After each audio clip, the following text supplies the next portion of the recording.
I'd like to call this meeting of November 6, 2024 to order. Roll call, please, Ms. Zavada. Ms. Applegate, Ms. Kenworthy, Ms. Parker, Here. Ms. Reed, Here. Dr. Varda. Here. I'd like to acknowledge that Director Varda is joining us remotely for tonight's board meeting, and that Director Applegate is unable to join us. I'd also like to thank our live simultaneous Spanish interpreters for joining us today, and we are also live streaming our meeting. Please stand and join us this afternoon in the Pledge of Allegiance.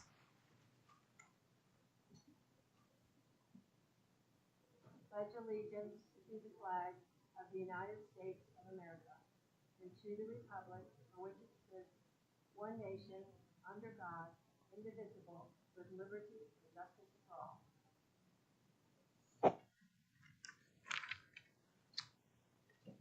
Is there a motion to approve today's meeting agenda? I move to approve today's agenda as presented in board docs. Is there a second? You're muted. Sorry, I think I muted. Yep. Sorry. So you second? I second. Okay. Yes. Okay, we have a second. Is there any discussion? It's been moved and seconded to approve the agenda for today's meeting of November 6, 2024 as presented. Roll call, please, Ms. Zavada. Ms. Applegate, Ms. Kenworthy, Ms. Parker, Yes? Ms. Reed, Yes. Dr. Varda. Yes. And the agenda is approved. As a reminder to the board and the listening public, at its October 17th and November 1st meetings, the board had the opportunity to study the following topics: an informational presentation on the unaudited fourth quarter financial report for the 2023-24 fiscal year, population trends in Jefferson County as well as the state of Colorado in order to align our planning with state and county level demographic trends, projections, and implications for enrollment, and monitoring reports 1.3 and 2.1, a deeper data dive into how high quality staff professional development and evidence-based instructional materials are impacting student achievement. I encourage you to watch the recordings of the regular meetings to learn more about these topics. You can also visit our board page on the Jeffco Public Schools website. There you'll find a host of information and links to both board docs and our live stream platforms. We'll now move to our study session agenda and our first agenda topic of the evening, which is an update on the property disposition process. The purpose of this topic is for the board to receive an update on the proposed Glennon Heights, Vivian, and Thompson purchase and sale agreements prior to the board vote at its November 14, 2024 regular meeting. As a reminder to the board and the listening public, on April 11th, 2024, the Board of Education passed a resolution to surplus the former sites of Glennon Heights, Vivian, and Thompson elementary schools. Since the passing of the resolution, Jeffco has continued to engage with JLL, Education Real Estate Broker, and CRL, Public Affairs Firm, to assist in the property disposition process. Specific ad hoc committees composed of local community members for each site, Glennon Heights, Vivian, and Thompson, were formed to help inform and guide the property disposition process alongside our District Property Disposition Advisory Committee. For the property disposition process, community meetings were held on June 6, 2024 for Thompson, June 10, 2024 for Vivian, and June 12, 2024 for Glennon Heights. I also want to remind the listening public that by policy, proceeds from the sale of properties must fund district capital investments. Joining us tonight is Mr. Brian Carroll from our independent real estate broker, JLL.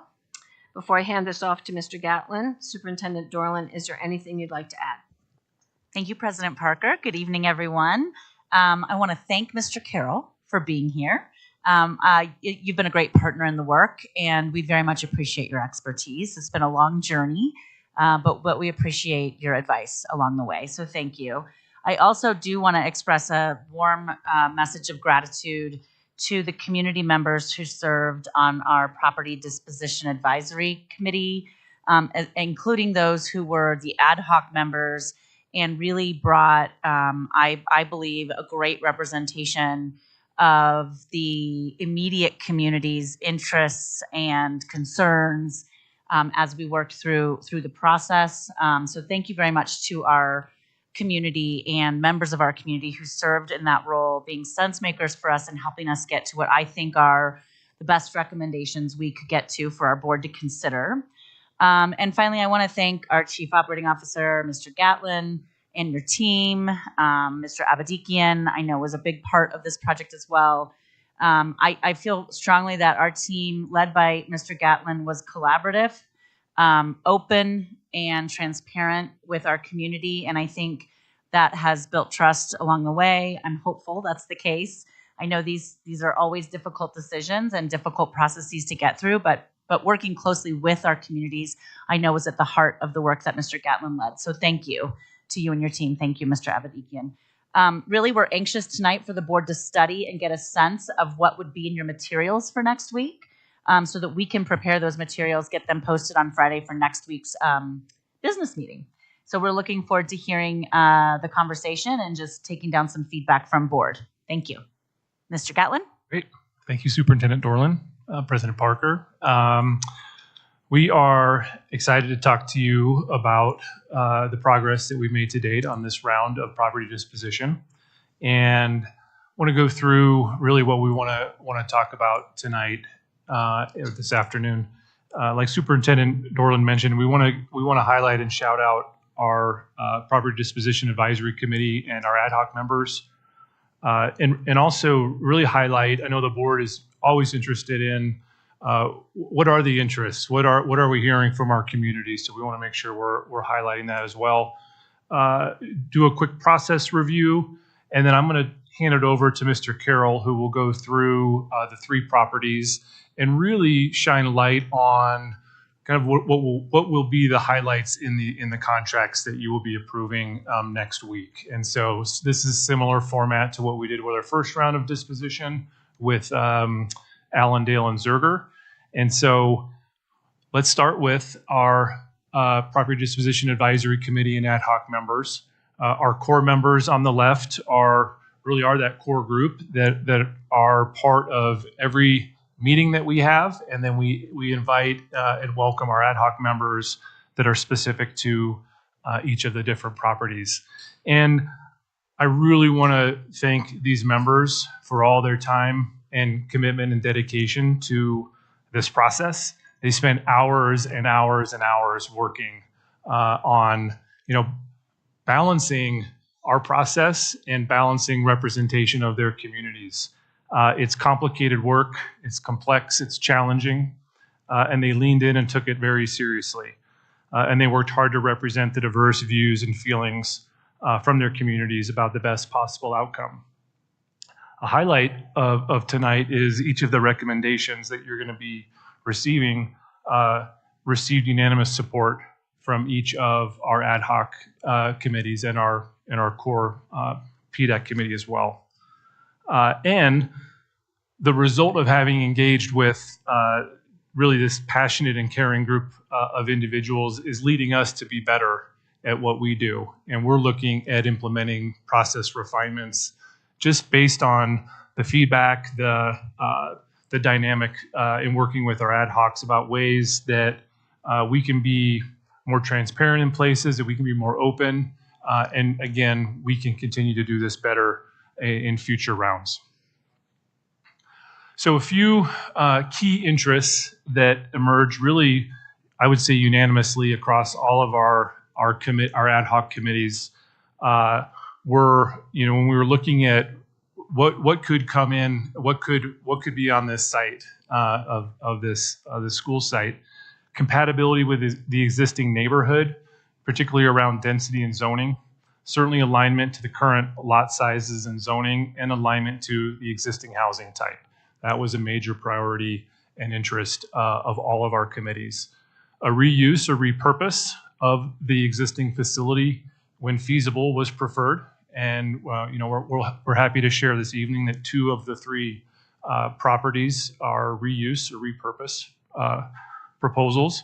And then the preservation and use of park or green space was of certain value and interest from our committees as well.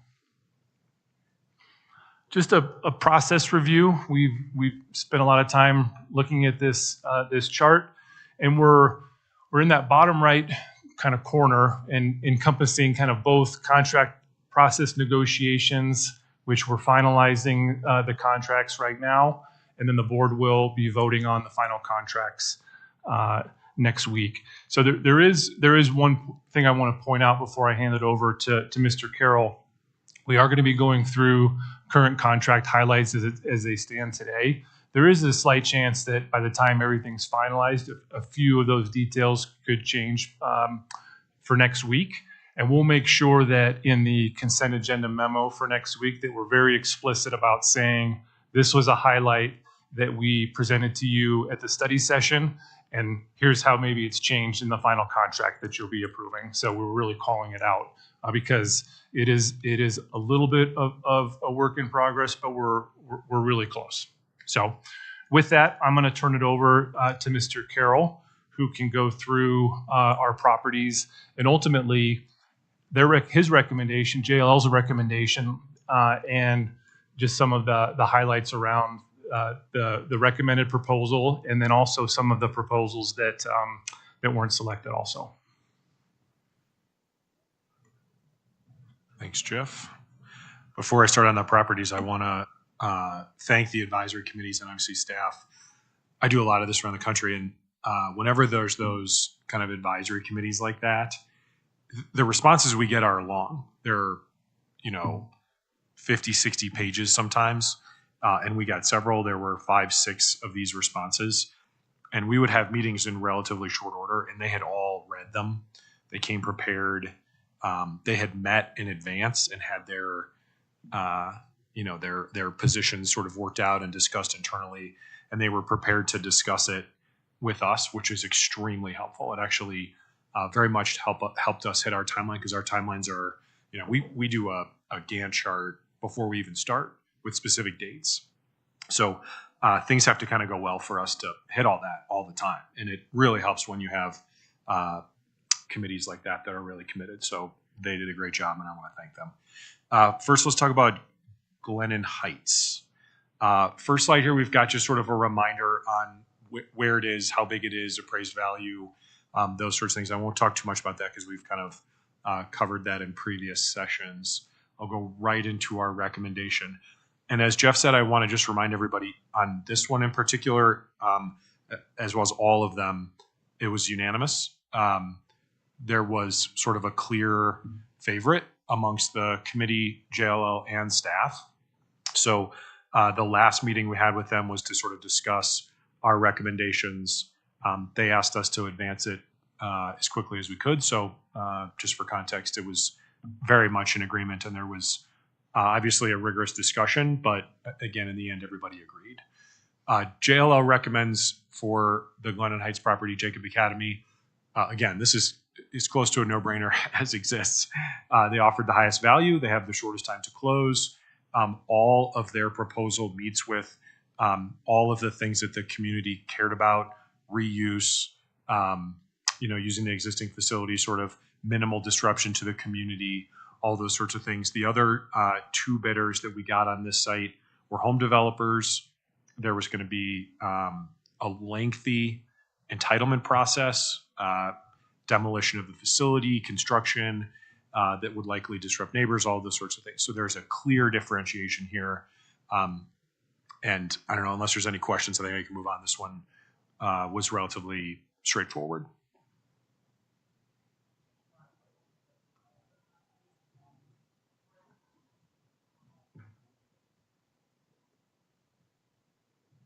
I think we can go through them all and then we'll. Okay, great. Thanks. So just a couple of sort of top line business terms. The purchase price on this one offered was $3 million. It'll be something like 80 days to close, although I know that they're going fast and furious on some of their due diligence items. $50,000 in earnest money from the buyer. This is one where, kind of make sure they've got some skin in the game in the event that we get down the road and things don't work out for them. And it's a relatively simple, straightforward purchase and sale agreement. So, there's a kind of a state standard form We'll do some adjusting for business terms, but it's going to be relatively straightforward.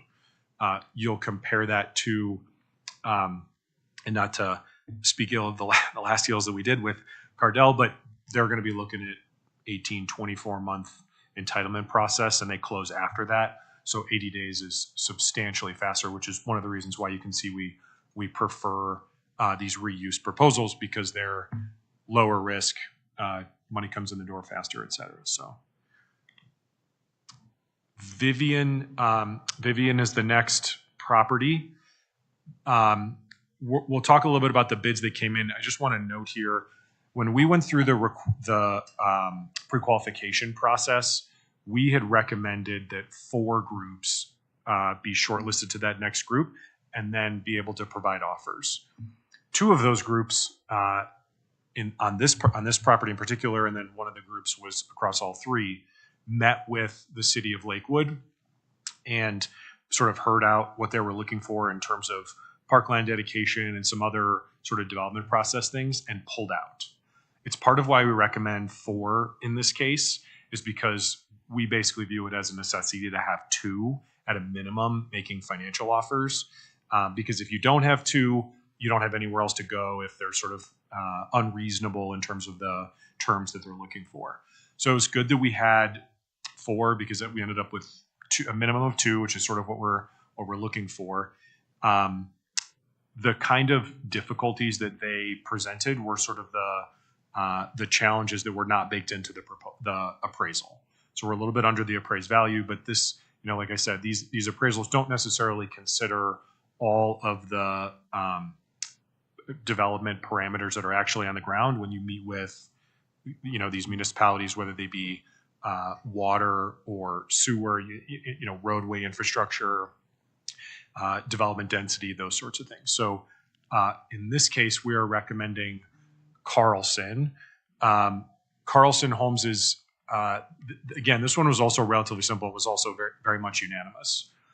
There's sort of 3 reasons. One, they took the most sort of serious land planning and review of their proposal in terms of, they met with the neighbors, they listened to the community feedback, they had a response that clearly showed that.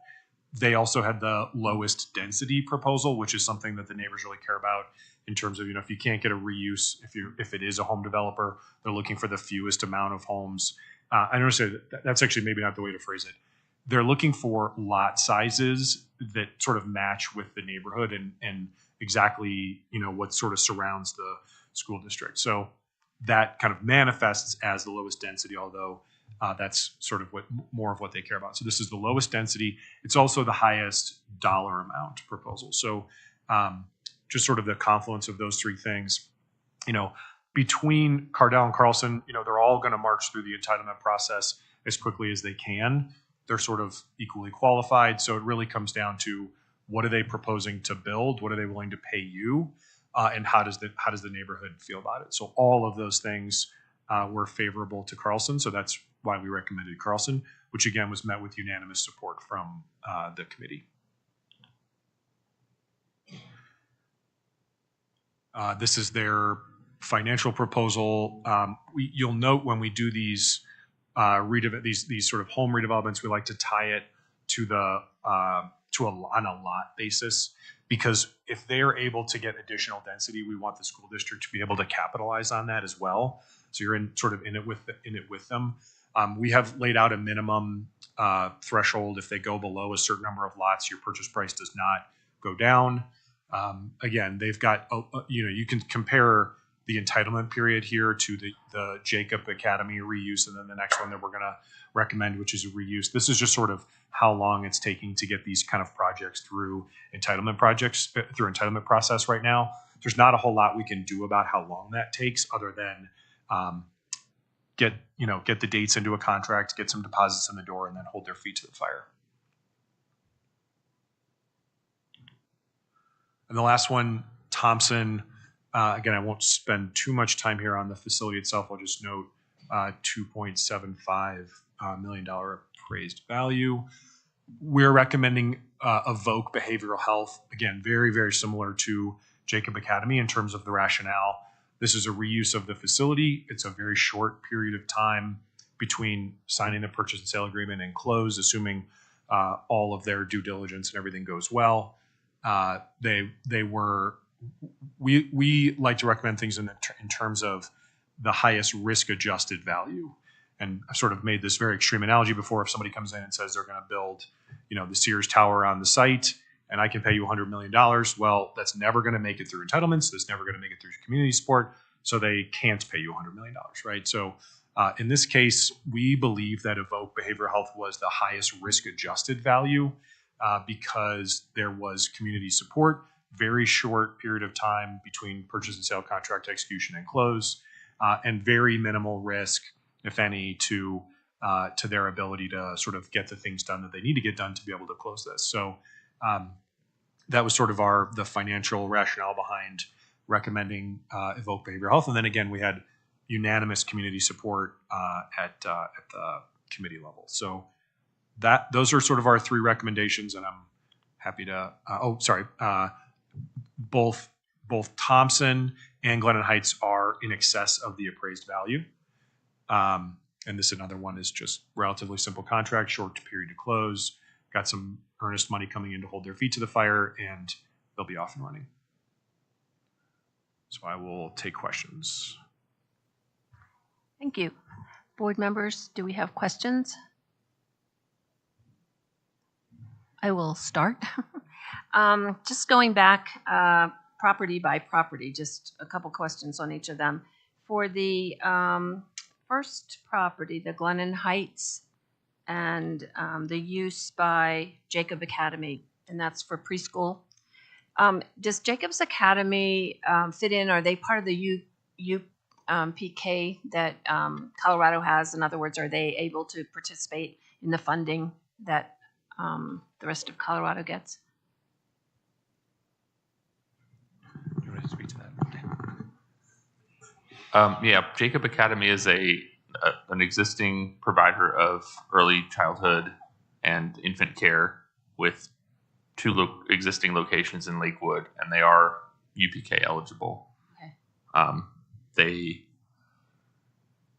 typically serve school-age students only in an aftercare program and a summer camp program, and the rest of their students are all infants through toddlers and EC4. Okay, so this is something that would be helpful for our district because it fits in with the other offerings that we have.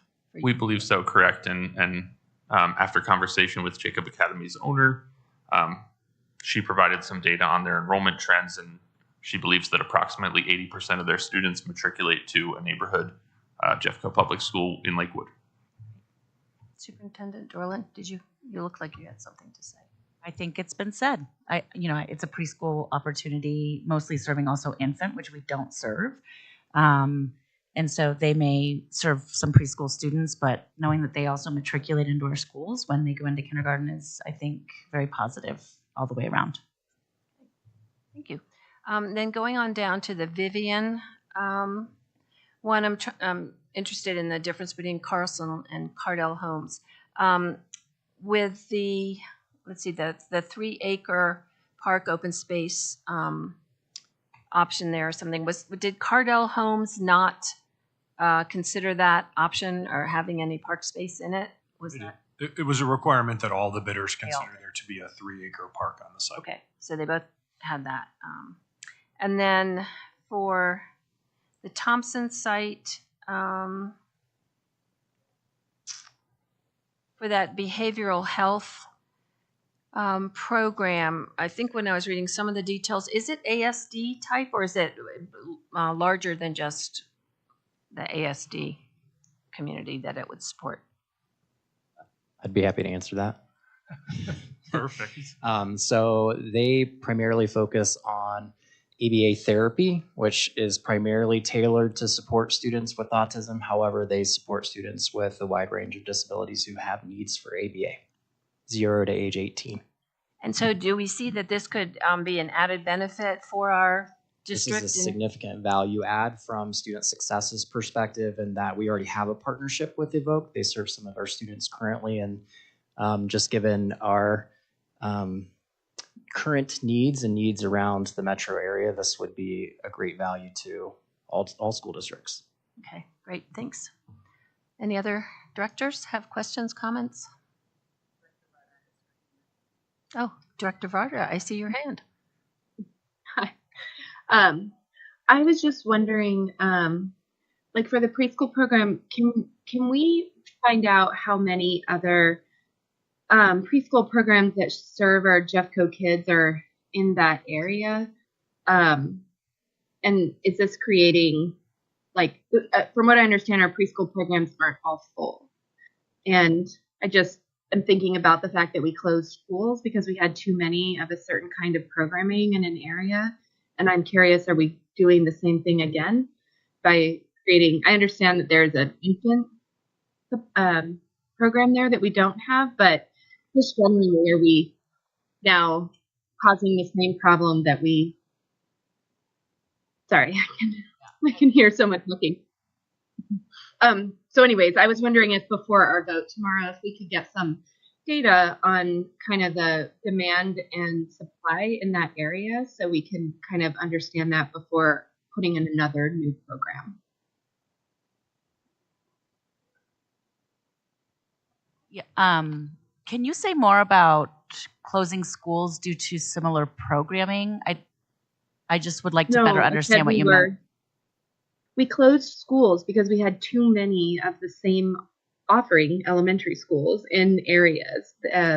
So what I am really sensitive to is creating another situation where we're providing too much of a programming in an area, depleting the supply for some of the existing programs. And so, like, I'm curious at our elementary schools or that offer preschool, for example, in the areas, are they full?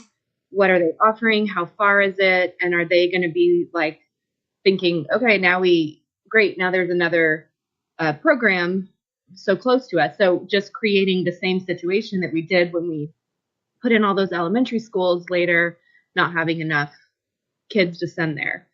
So we closed these programs because we don't have enough kids.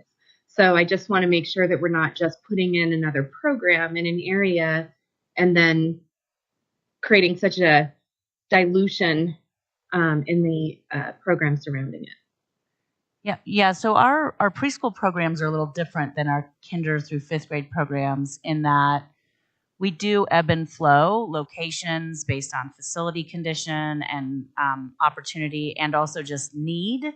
And our enrollment in those areas is managed by our preschool team who take a more regional approach. So Director Varda, we can get by next week and load into board docs some information about the number of preschool sites that we have in that area.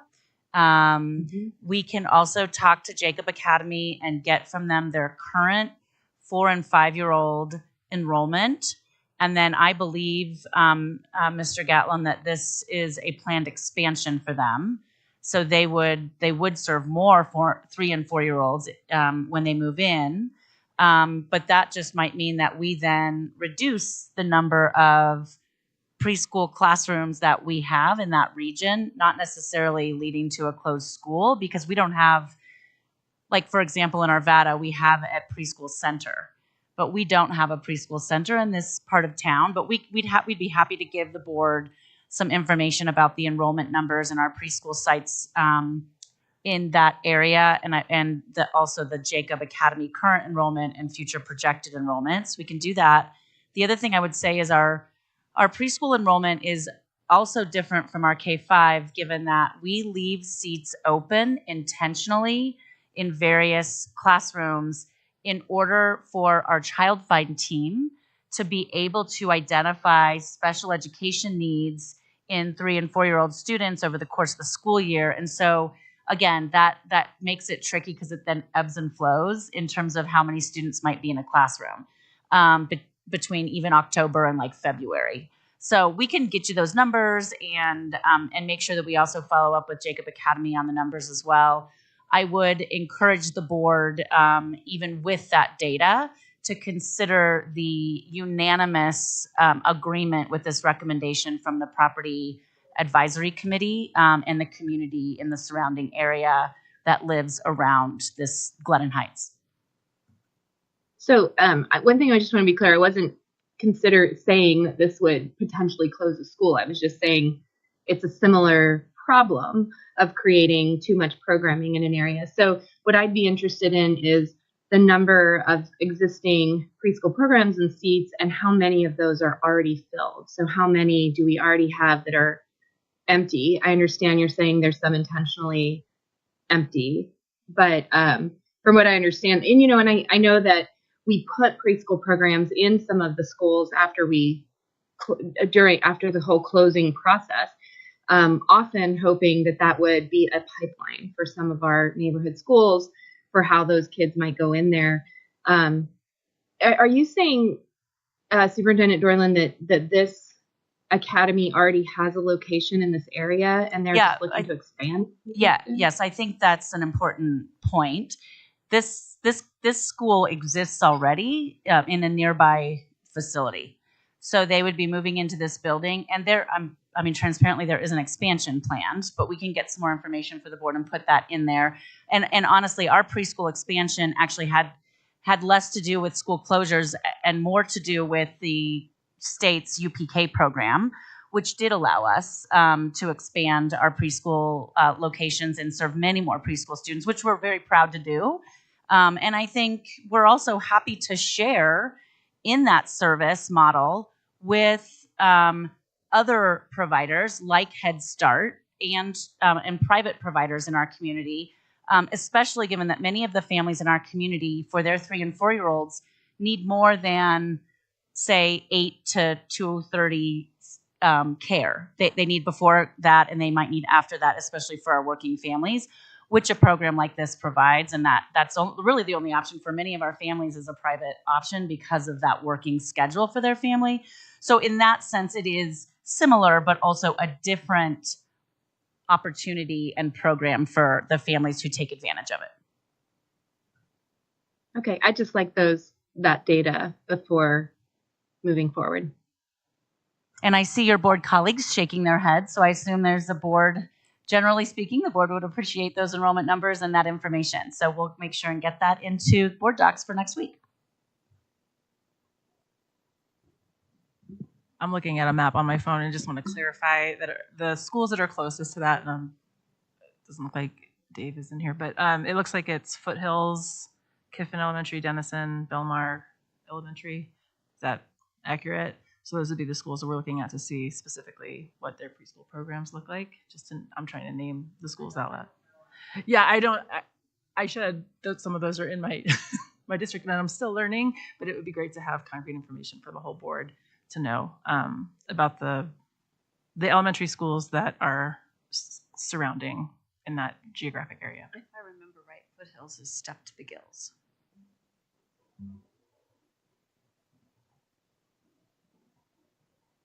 Our preschools in the area are limited by, we often have 2 pre-K classrooms that meet licensure requirements for early childhood. So that's a limiting factor. But also, to Superintendent Dorland's point, I did speak to Jacob Academy's owner about demand and about the services they provide, specifically with a thought towards what programs we offer that are potentially duplicative. And they said exactly what Superintendent Dorland shared, which is that many of their families require full day care that isn't met by our pre-K offering for families who work outside of an 8:30 to 3 p.m. schedule. And so they're able to provide that full day of care, which is why many families require the service they offer. Similarly, for their aftercare program, they said that many of the schools' aftercare programs in their area fill, and families are on wait lists and aren't able to access just because of the capacity. And so therefore they're filling a gap where we are unable to fully serve the demand for that after school care because we just don't have enough space for it. Okay, thank you. And we look forward to getting the additional information. Any other questions? Nope. All right, thank you so much for the presentation. Appreciate it. For our next agenda item, I'm pleased to welcome the Jefferson County Administrator Association, or JCAA. We're pleased to hear an update on shared interests, including experiences, engagements, and activities impacting the state of the district for this school year. Before I hand this off to Mr. DiStefano, JCAA Executive Director, to introduce his board, Superintendent Dorland, is there anything you'd like to add? Thank you, President Parker. I will just acknowledge JCAA as a true partner in the work that we've been doing as a district. I've shared multiple times with our administrators at all levels in the organization, from central service administrators to school administrators, that hey, you guys can come on up here if you want. That I really do believe all administrators in Jeffco are part of our leadership team as a district. We have done a great job, I think, of bringing in especially our principal's voice to the work that we are doing as a district, and making sure that before we launch into implementation or even sometimes planning of the work we're doing, that our principals feel like it's the right work. And I often have the opportunity to use this group of leaders as a sounding board and a thought partner, and I'm grateful for that, and just really excited for them to be able to share with you about some of the incredible work that they're doing as an organization in support of our administrators. And I see Deanne is online, so I'll just make sure everybody acknowledges that you're there. Deanne, just so you know, Director Varda is also online. I'm not sure if you can see her or not, but just want to make sure you know she's here too. So great. With that, I'm going to hand it over, I think, to Mr. DiStefano. Again, can you hear? Okay, good. Jeff Pearson is somewhere between here and Colorado Springs and having great difficulty on the highway. So he was part of this today, but he may be able to get here in time. I'm not sure.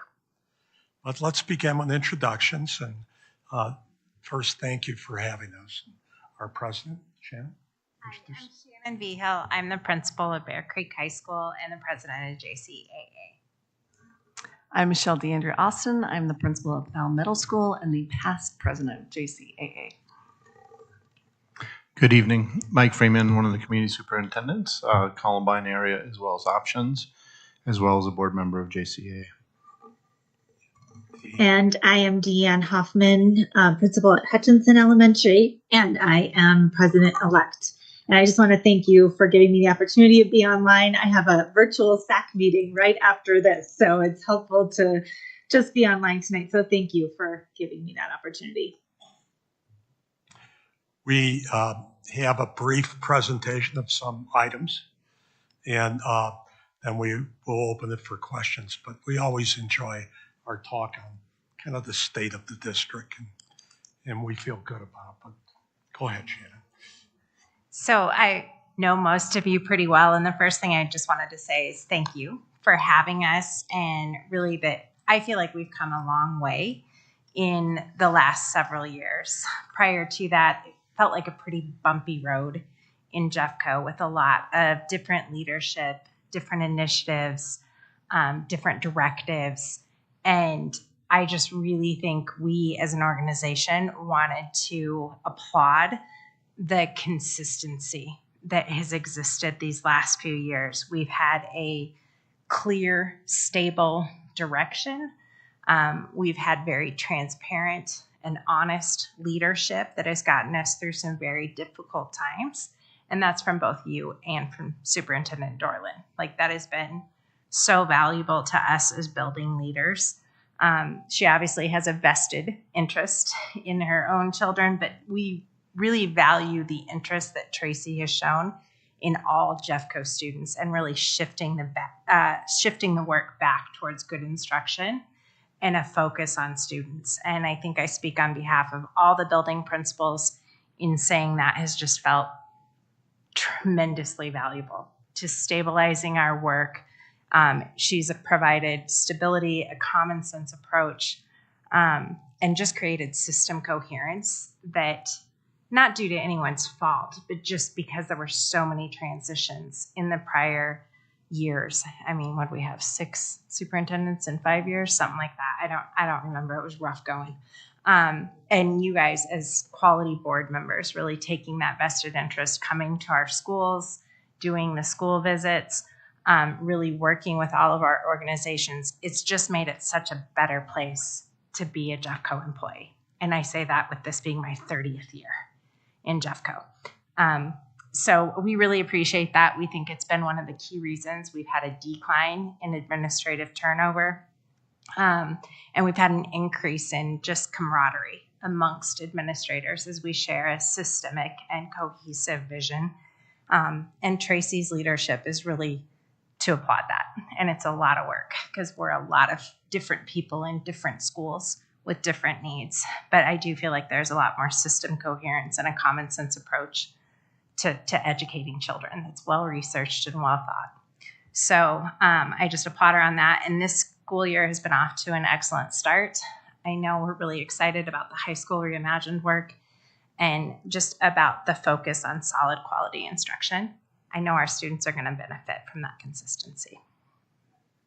Jeff isn't here. Do you want me to go? Or You want to, or I can? You can go ahead. You want me to? Okay. We want to start and talk about compensation.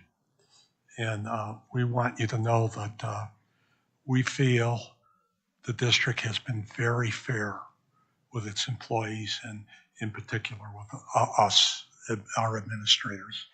We feel good about it.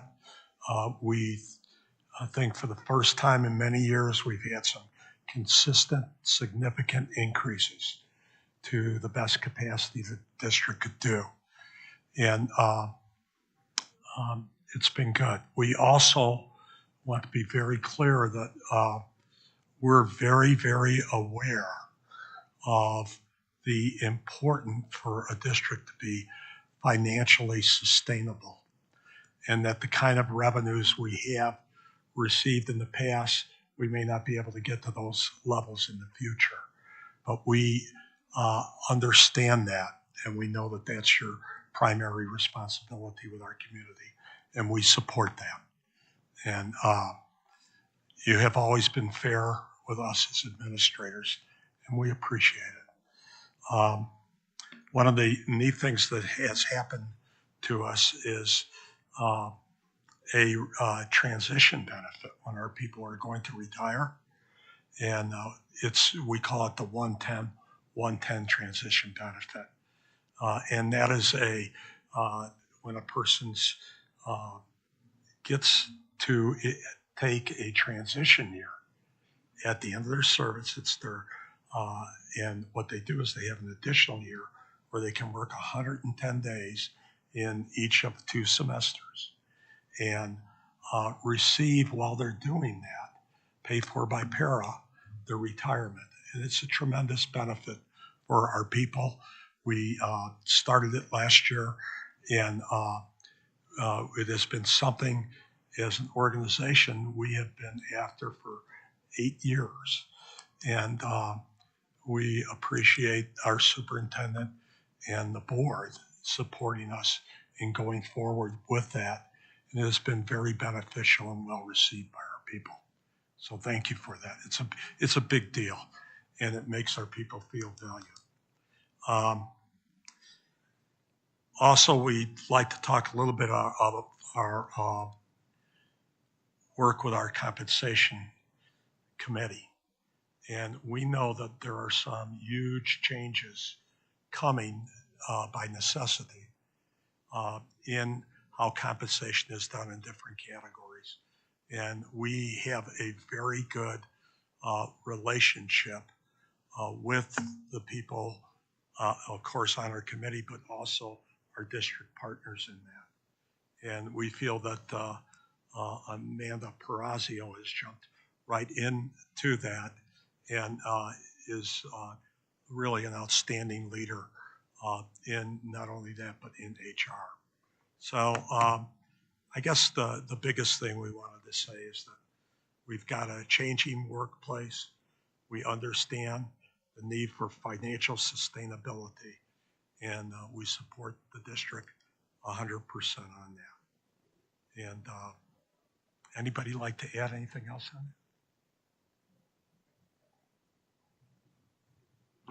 it? Just as far as the compensation committee goes, some of the work in that is around the different, like some of the work that we're looking into in the future is the different work groups.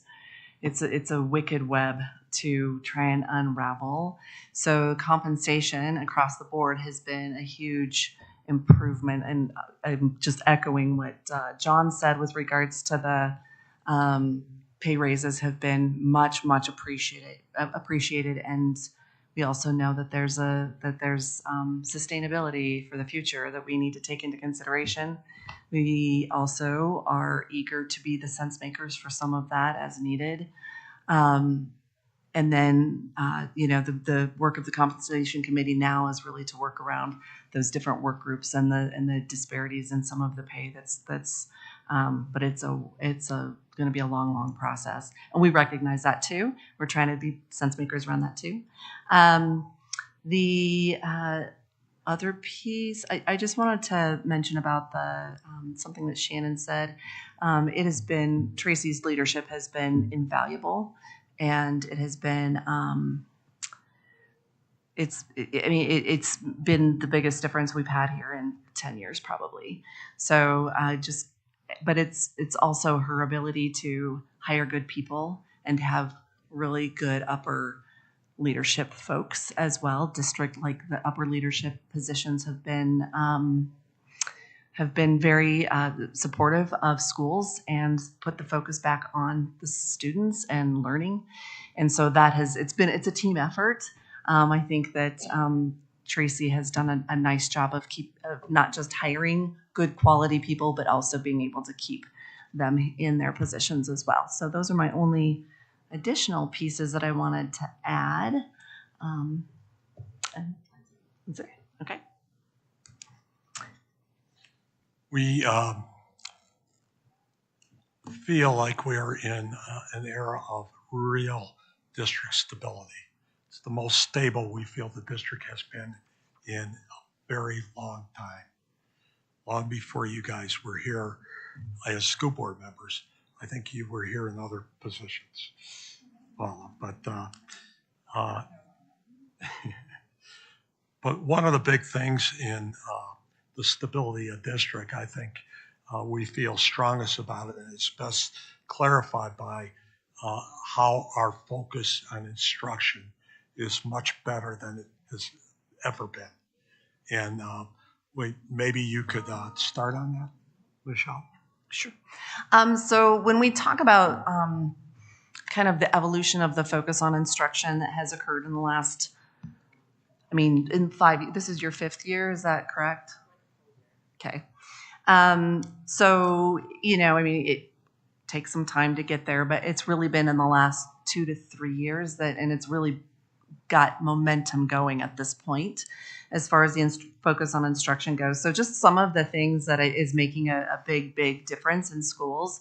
Community superintendents their jobs have been refocused or reorganized really through a reorganization of pretty much of many pieces of the organization in order to give the community superintendents those opportunities to really be in schools and focusing on kids and teachers and our staff. So that has been a big piece of it. But there's also a big, clear vision, I think, that has been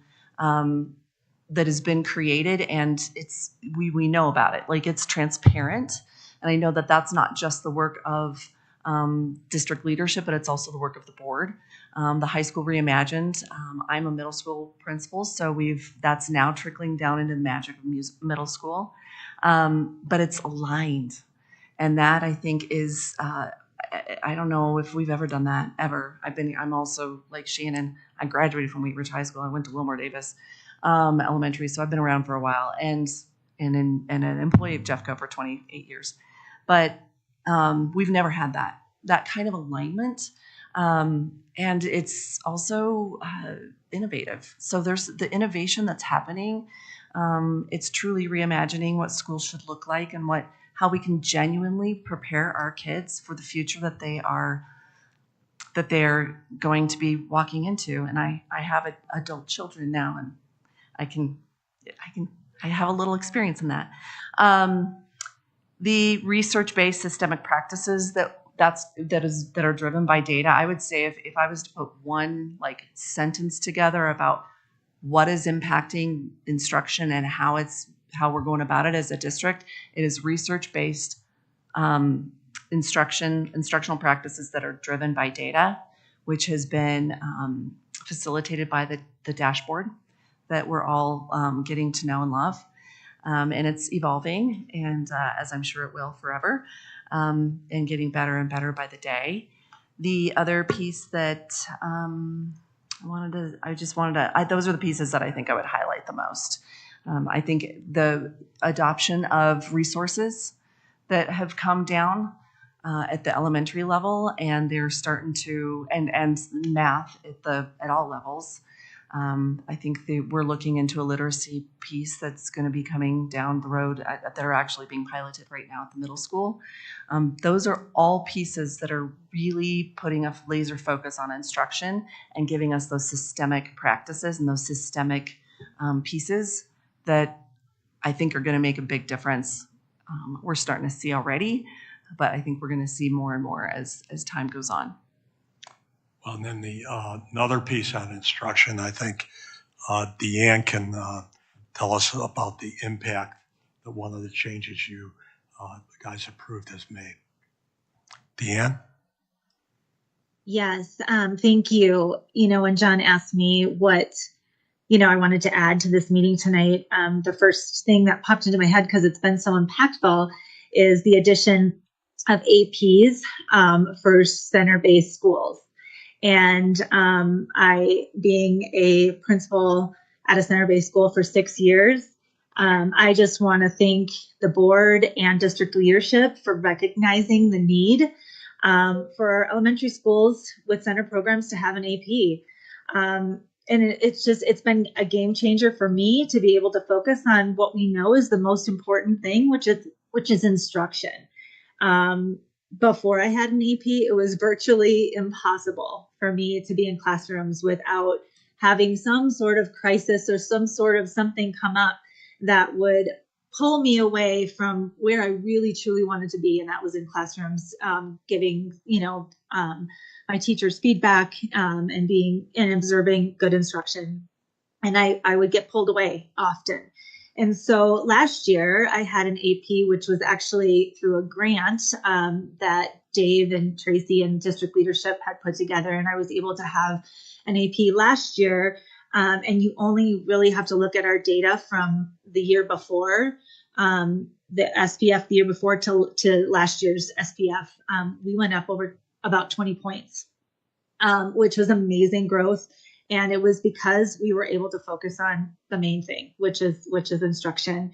And so I just think with the ongoing support of the board through the hybrid SBB and being able to provide center schools, which oftentimes are smaller schools, so don't have the ability through our own SBB, to be able to pay for an assistant principal to see and recognize the need and to support that work is just been amazing. It's been impactful. It feels valuing, and it's very much appreciated. So I just wanted to thank you all for recognizing that. One other thing I just really quickly want to add and say thank you to, I think Lisa Relu is one of the key people on this one, but this leadership team, this administration, if you will, is putting an investment in teaching and growing their leaders. And what I mean by that is they've gone after grants, and we have so many of our principals, and not just principals, but district leaders, have had the opportunity to go and do some actual real professional learning that is just for us And we have never had anything like that. And I appreciate that it's being paid for by grants. I know that there's a lot of work going into getting those grants. But the investment in school leaders and in district leaders is much appreciated. And frankly, I think it's going to pay off big dividends.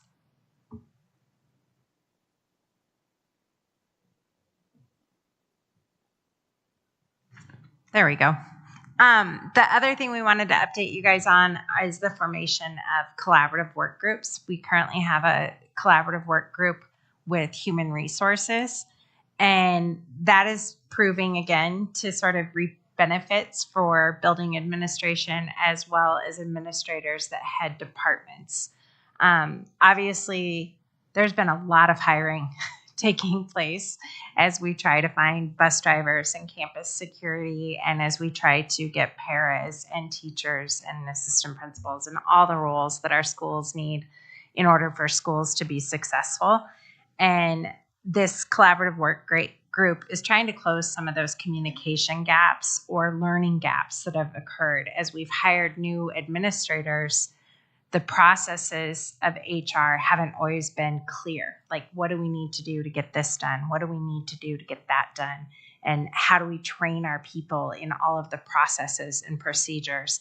And it's just the formation of those groups and then the relationships that Cabinet has had with asking building leadership and department leaders and administrators for feedback has really changed in the last 3 years. There's just a lot more collaboration between Cabinet and building leadership, between Cabinet and department leadership, and the collaborative work group really reflects that. And I think it'll be one of the most impactful things that we do this year. So we just wanted to share that.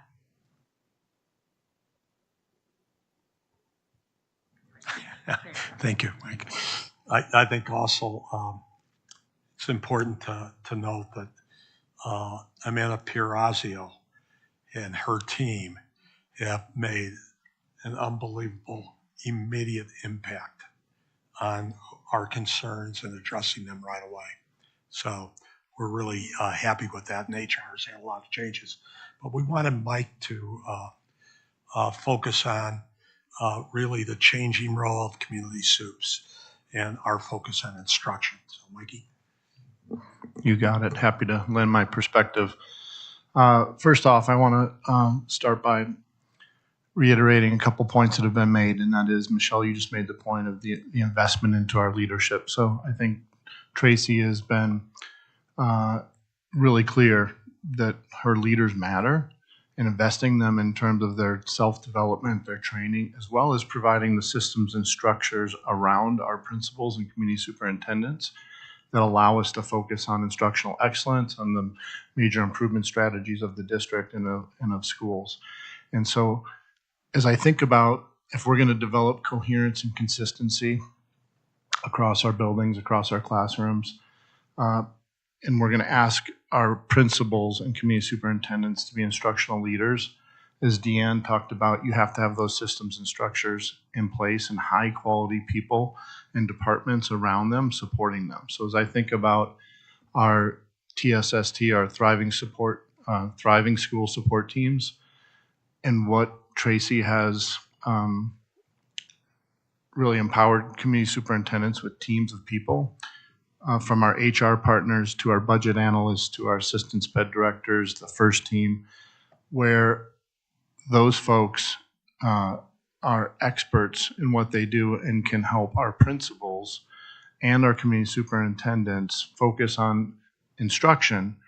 And while we still make decisions around HR issues and budgets, we're providing really some key decisions. And as Tracy says all the time, stay at your level, right? So we're able to stay at a high level and provide like strategic decision and coaching points for our principals, rather than, as I think before these structures, we'd walk into a building and before we could even start an instructional walk, we'd have to start unpacking HR issues, parent complaints. What am I going to do about my budget? I've got these IEPs or these special education issues boiling over, and they were drowning.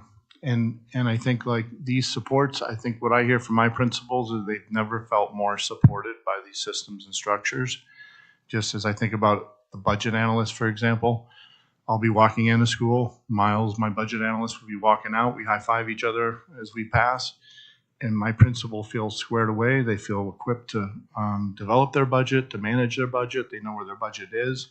And so from that side of the house, the financial stewardship of our principals, I don't think has ever been greater, right? They understand their budgets at a greater level than ever before. And I think they feel more empowered than ever before to really spend the dollars where they can have the most impact. The other thing I would say from a community superintendent lens is we've never been more aligned with our Department of Teaching and Learning and the expectations from our chief of schools to be instructionally focused in alignment with our Department of Teaching and Learning. So as community superintendents just yesterday, we're delivering professional development in alignment with our Teaching and Learning Department that is directly informed from our time in the field. So rather than managing all these other issues, just this last week, for example, I was able to participate in PLCs, which helped me then to be a better deliverer of that PD for our principals, because I was just in the work, right, in the field with the principal and with the teams to make sure that those high quality strategies that we're employing of lesson and unit internalization and the implementation of our high quality resources are being unfolded, and we're able to really conduct those learning walks, monitor the major improvement strategies, participate in the relaunch of Jeffco's PLCs, and again, those major improvement strategies. And so I think what you'd hear from principals, and I invite Shannon and Michelle and Deanne to jump in, but people feel supported to really focus on instruction, which again, if we're going to create that coherence and consistency, that is exactly what was needed. So again, thank you, Trace, Superintendent Dorland and the board for putting those structures in place, because I feel like, in my career in Jeffco, which has also been lengthy, this is the first time that we've had the percentage of our time focused on instruction the highest it's ever been. And Chief Weiss has us measuring our time to make sure that that time is ever increasing as we have these systems and structures in place.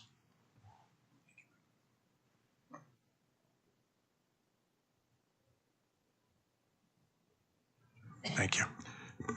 Just to wrap up, we want to convey to you that we feel our district is in a place of stability that it has not been in for many years. And we attribute that to a lot of different things, but primarily we attribute it to the work you do as a board and as part of the team with our superintendent and district leadership. And it's a good feeling.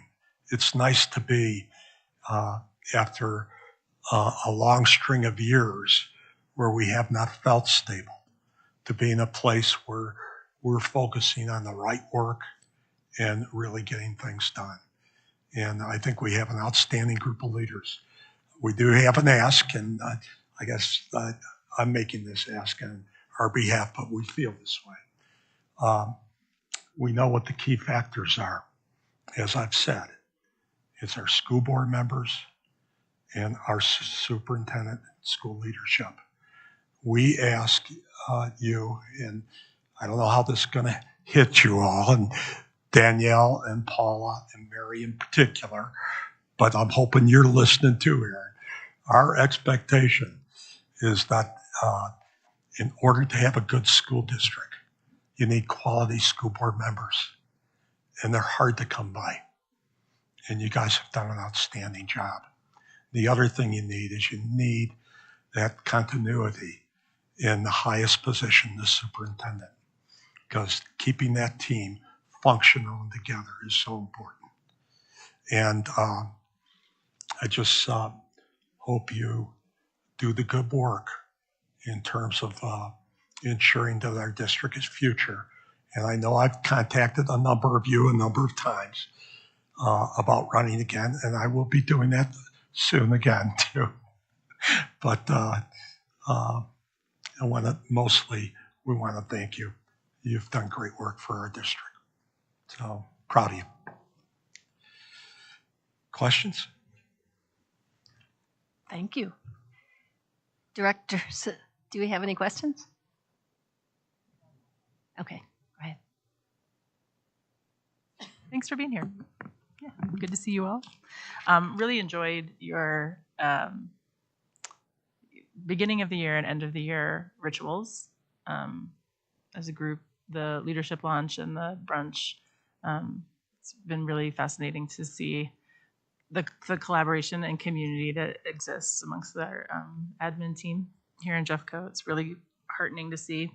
And I'm also really, really excited for the curriculum alignment work. So I'm curious, when we're talking about curriculum alignment, what else or what other types of supports or things are your administrators and you noticing that our families need in terms of support as we continue to move through curriculum alignment and continuing to add curriculum sort of across all of our student groups?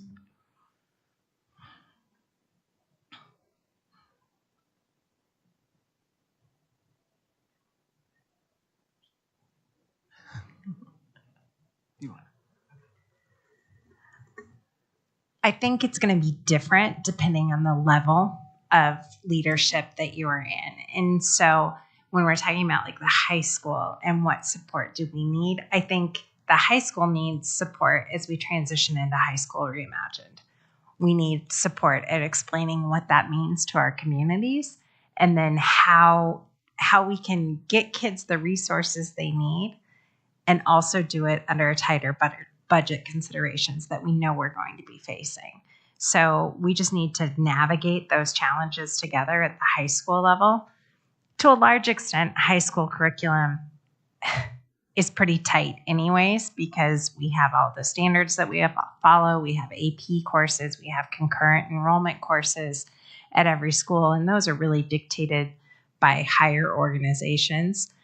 But to a large extent, as we enter into this unknown territory of high school reimagined, I think that's where we need help, figuring out how to pool resources, how to do things differently in a collaborative environment. Like, I spent a long time in my career at Columbine High School, and having Columbine and Chatfield collaborate is weird. Like, we've done it a few times, but we're really talking about that depth of collaboration so we can provide better curriculum for our students, and that's challenging. I don't know that I can confidently speak to what elementaries and middle schools need with regard to that question. I think with regards to the middle school, and one of the things that we've been talking about is really flipping the narrative from surviving middle school to thriving in middle school, and educating our families about that this is really an important time in their learning. So giving them more opportunities to have access to what it is they're learning. The other thing about that's tough, I think, at the middle school is that parents, and they admittedly, this isn't me making this up, they've actually told me this, that they kind of burn themselves out in elementary school and they check out in middle school. So, and I mean, I've got phenomenal parents that want to be there, and they'll help out when they can. But I mean, even at my school, which is a pretty involved community, we don't have as big of a attendance to PTAs or meetings, or even and we've done them online. We've done all kinds of things. We brought food in. We've tried all the tricks that we can think of. We've combined them. So I think that's the biggest thing. And then, just getting them there, and then we can share with them. But there's other ways in which we can be sharing with them, like, this is what your kid's going to be learning this year.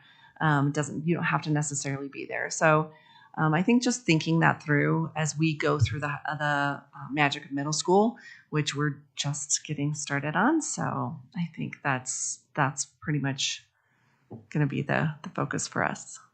Deanne, can you speak to this? I sure can. For elementary school, I have involvement with my parents, as you just mentioned, Michelle, they're all about it in elementary school. I think as far as the curriculum is concerned, what's been so impactful for us is that alignment from pre-K with a brand new resource, but then the K through 5 with the alignment of the same resource. So teachers aren't having to find the things to teach the standard. It's all right there. And so that has been something that we've been able to communicate to families and able to send home. You can see that the grade levels kind of through the thread through all of them, because they just continue to build on each other. So whether that's through HMH and into reading or our IM resources, that systemic practice K-5 and seeing that has been helpful for not only the teachers and their planning and all of that, but for our parents and families as well, so that they're seeing the same kinds of resources, the same kinds of practice, all of that come home. So it's been great. And then, to be able to talk about it at PTO and show the data and how those common resources throughout is impacting what kids are doing, making sure they're all, we're all teaching to standard, and those high expectations has been, I don't know, it's easier than it has been in the past without it. So.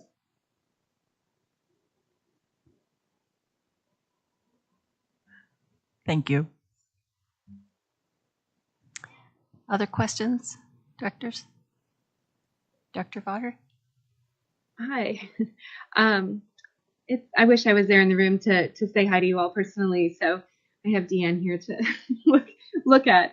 But and thank you for all your service and work in the district.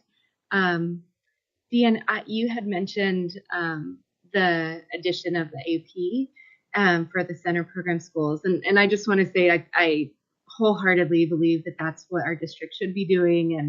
And having kids at schools with center programs, I've seen the difference, and I just agree with you. I wonder, in kind of a similar vein, we hear a lot of the challenges in our Title I schools and, places with more FRL families.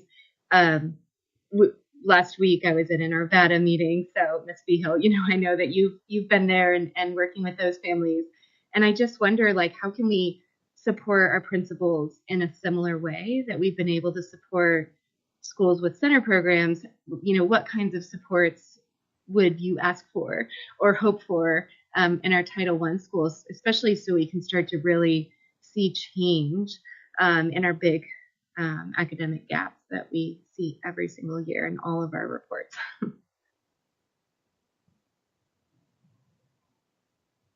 I think I'm probably the principal with the most recent Title I experience, so I'll jump in on that question. Ideally, I think every principal should have an assistant principal, regardless of the level. I realize fiscally that's probably not a reality that we can attain, but being a building level principal is an incredibly hard job. And having a second administrator so that you can guarantee that instruction is the focus and not management, crisis management, behavior management, building management, those things don't take away from instructional focus is essential. So, in an ideal world, no principal should go there alone. You need two people, I think, almost regardless of the size of the building. But I realize that's an ideal. I think tangible supports that really do help Title I schools are mental health, social worker support. You need to be sure that's there. We need to be sure that we have family and community liaisons. So much of my time was spent helping families navigate crisis outside of the educational system. that I think those things are essential. I'd say at the high school level, one thing that I think is really making a difference at Bear Creek, which has a very high FRL percentage as well, getting very close to title, is shifting the focus to hope.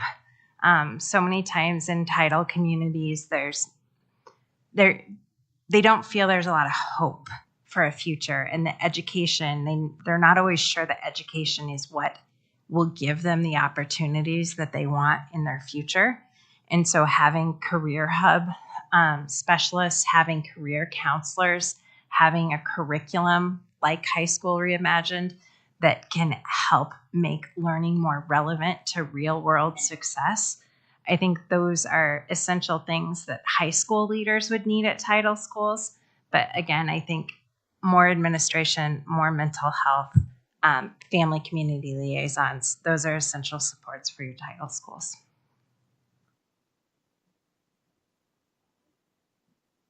Thank you. I just want to thank you so much for being here. Pretty much everything you've said tonight, these are the things that I'm hearing on my school visits. And so it's just nice to hear it all. And Tracy, it's got to feel good for you too, to know that the work that you're doing is greatly appreciated and having the impact that you want it to have.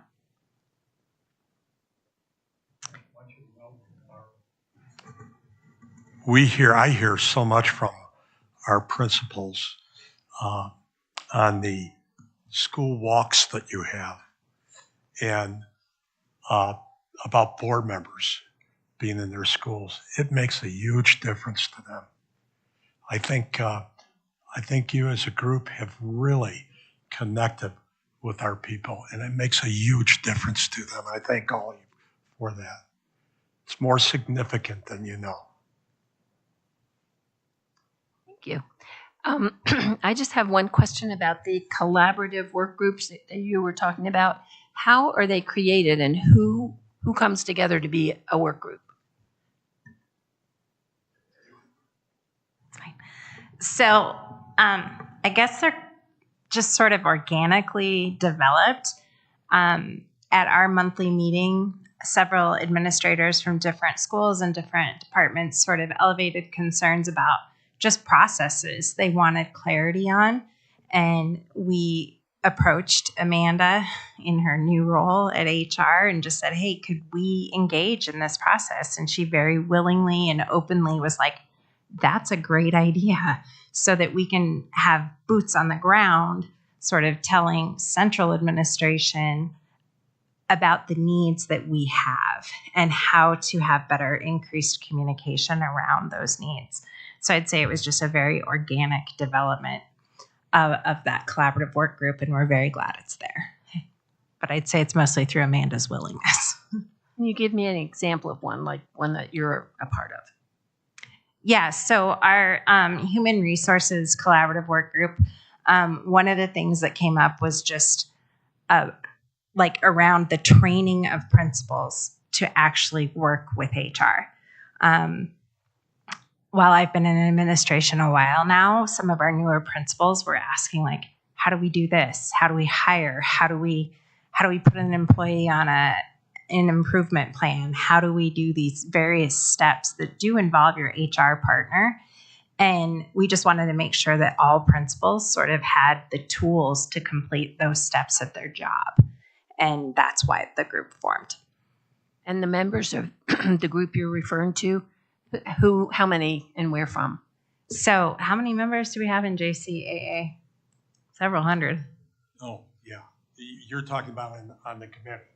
Yeah. So from our membership, which I don't know how many members we have, several hundred, we've just asked for representatives from our executive board, which is about 40 people. And then we got down to 10 from that group to serve on that group. Usually when they an issue, it's not just one person who has it.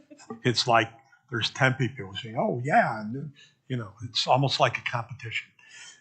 When we get to that point, we know we need to take it someplace else. And we do. And our people in the CWG has been very helpful in really going after solving the issues and dealing with the concerns immediately.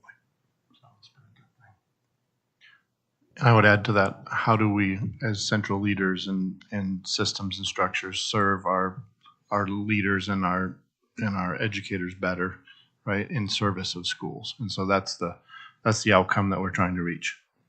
Yeah. Okay. Well, thank you very much. I really appreciate it. And right back at you. I think from all the board members who have done the visits to the schools and met with the principals and worked with the community soups, we feel the exact same way that you do. I think it's working really well. And I know in the 3 years that I've been on the board, I can see the improvement. The first year was a lot of concerns brought up and frustrations that we heard, especially around HR and budgeting. And little by little, it's really improved. So I think it's both sides working really well together. So thank you.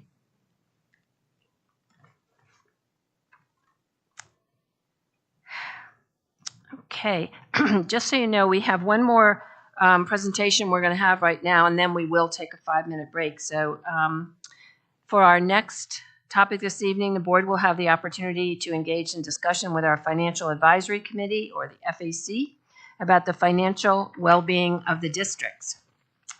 I want to acknowledge and thank the FAC for their work, specifically FAC member Gary Colbert. I'm not sure if it's Colbert or Colbert, so who joins us tonight to share their conclusions and recommendations based in part on their review of the quarterly financial reports. Before I turn this over to Ms. Copeland and Mr. Colbert to open discussion, is there anything you'd like to add, Superintendent Dorland? I'd like to just share that I have the pleasure of attending the FAC meetings with our CFO, Ms. Copeland, every month. And I just want to express huge appreciation for the committee members. Thank you very much for being here, Mr. Colbert. And so it is one of the areas that we have the opportunity to present to the committee and just really get the thinking of experts from our community around financials. So that's very helpful to us as staff members to have this group as a thought partner. And, this evening, I'm excited for you all to represent the work that the committee has done. And thank you to our board for making sure that we have a full committee. I think we have 1 or 2 openings still. So PSA, public service announcement, if you are in our listening public and you are a financial type of person, we still have some openings. And our board is always happy to add individuals to their board committees. This is an official committee from the board's governance policy 07, and looking forward to the conversation tonight. So thanks for being here. And Ms. Copeland, I'll hand it to you. Great. Good evening, board members, Superintendent Dorland. Very excited to connect. Really, I just wanted to introduce you to Gary, in case I don't say the last name correctly. You all approved him to be on the committee back in May, or I think the official vote was in June. Isn't that right? Isn't that when we got that done? Something like that. And already he's added a lot and brings over 30 years experience working in finance and higher ed, has asked really great questions, and has volunteered to present tonight, even though he's still a little bit new to the committee. So please go easy on him. And one other thing I wanted to mention, we both had the pleasure of being at the Bear Creek High School graduation in May, and we were both very inspired by Principal Vihill's comments, and just wanted to share that he's had a couple kids go through the Jeffco schools, so is that much more invested in the work we're doing. That's it. Well, thank you for having me here. I understand Stephen Colbert's sister claims it's actually Colbert, but, I think she's lost out on that vote. So shall we move along here?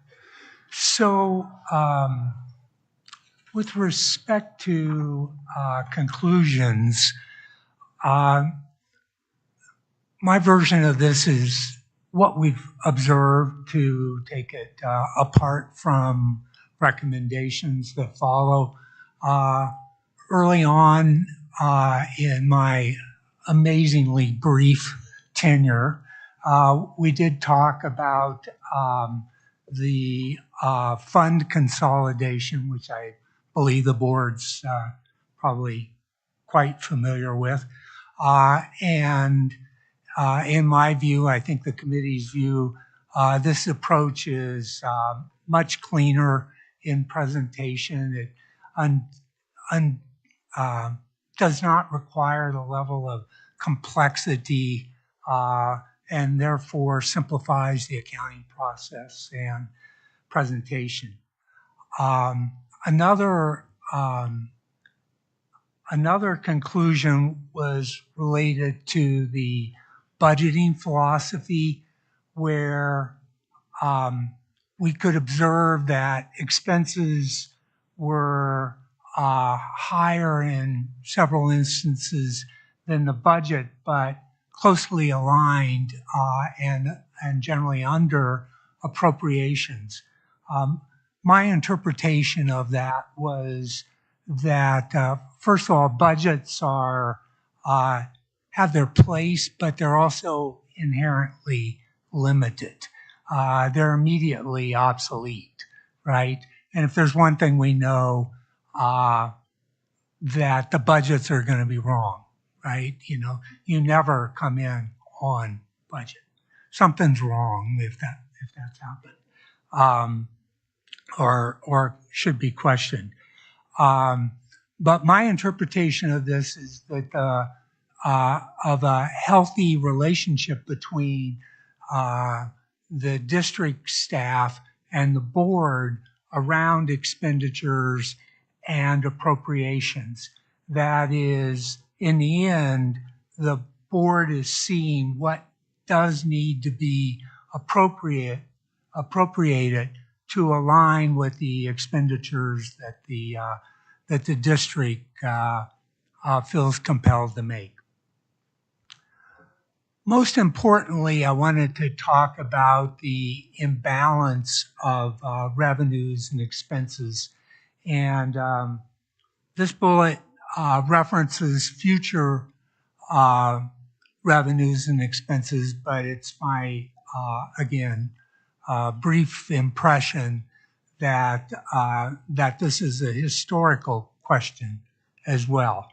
And that if we do look at the forecast, what we see is that there's a lack of alignment. I think, again, probably something the board's quite familiar with, between revenues and expenses, and that in the long run, that's not sustainable, right? So that leads us to the recommendations. Our first recommendation is that the district undertake a thorough or comprehensive financial analysis of matters related to revenues and expenses.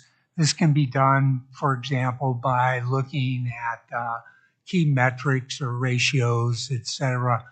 But an analysis that would support the work that would follow about what can be done about this situation, that again follows from the observation about the misalignment between revenues and expenses. It's also the committee's understanding that that's work is already begun, and in that regard, we support the work and look forward to seeing that work product. Probably most relevant to this evening is a recommendation to adopt a board resolution that the board have a resolution to develop a roadmap, that the district have a roadmap to lead to this sustainable financial future. That would be, that roadmap from a data perspective is fed by the analysis that was recommended above. And my interpretation of the roadmap is that this is about a process and a plan. So you have data, but what are you going to do with it? And all too importantly, the reality is this is going to be a difficult process. This is not trivial, and there are a lot of vested interests in important vested interests in how that comes about. And so I think this is a great opportunity for the board to put a flag in the, plant a flag in the sand here about the work that needs to be done and the process that attaches to that. Finally, it's a matter of monitoring funds, and this is secondary, shall we say, to the first two recommendations, but that there were examples of a number of funds that maybe had something unusual, surprising, variance, etc. But these really merit continuing monitoring and evaluation, and that that also may tell us something about a financial plan going forward. Any questions? Thank you. Directors, questions?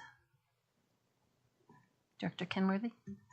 It's not so much a question as it is a comment. I really appreciate your presentation. 3 points at the beginning and 3 recommendations.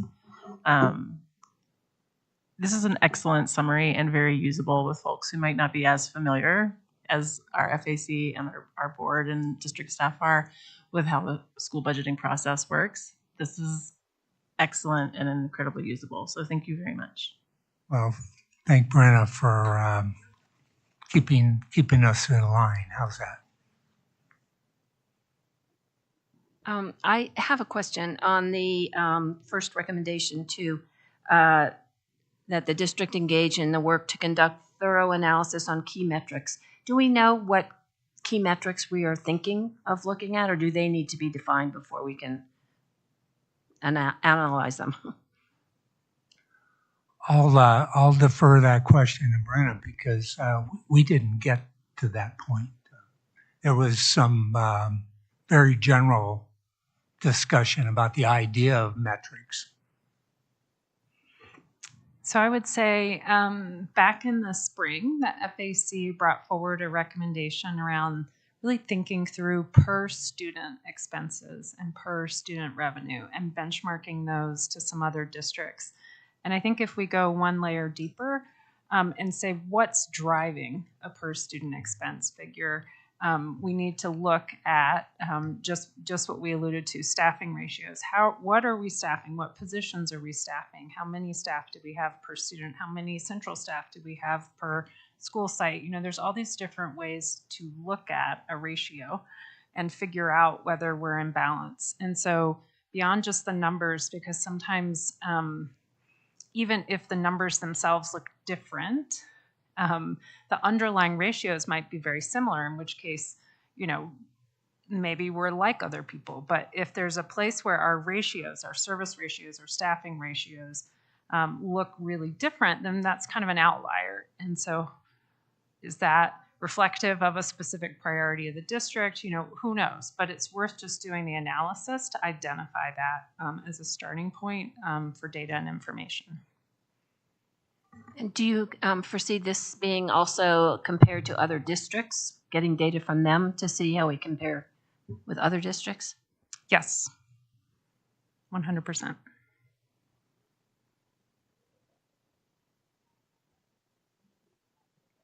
I did write down in my notes. I'm curious, would this be work done by the FAC itself, or would this be like a limited, like a separate group being put together to talk about metrics? I'll go out on a limb here and say that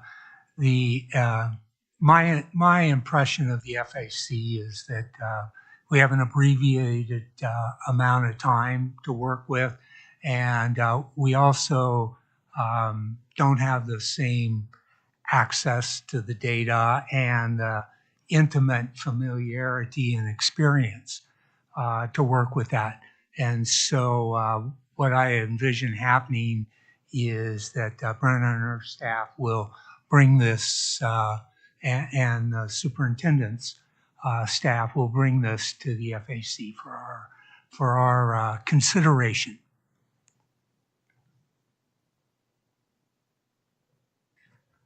I just want to say how much I appreciate your work and the work of the committee. I think that it's not so much the job of the committee to figure out those nitty-gritties, but that the really important thing is to have community eyes on what we're doing and the ability for community members to ask questions and put together presentations for us and for other community members. I also appreciate the clarity of it.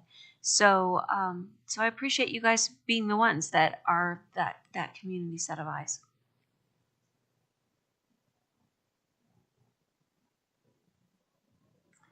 Okay, last I chance. don't have it. Yep, go ahead, Dr. Varda. Thank you, Mr. Colbert.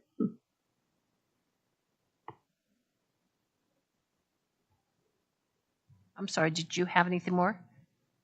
Dr. Varda? Nope. Sorry about that. Okay, well, I think we've asked or made our comments, and again, I appreciate the specificity as well. 3 very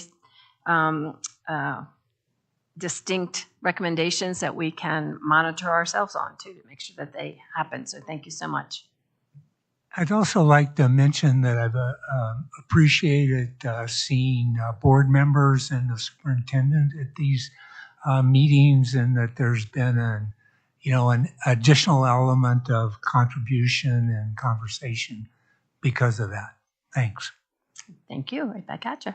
All right. Then we will take a brief break then now before our next presentation.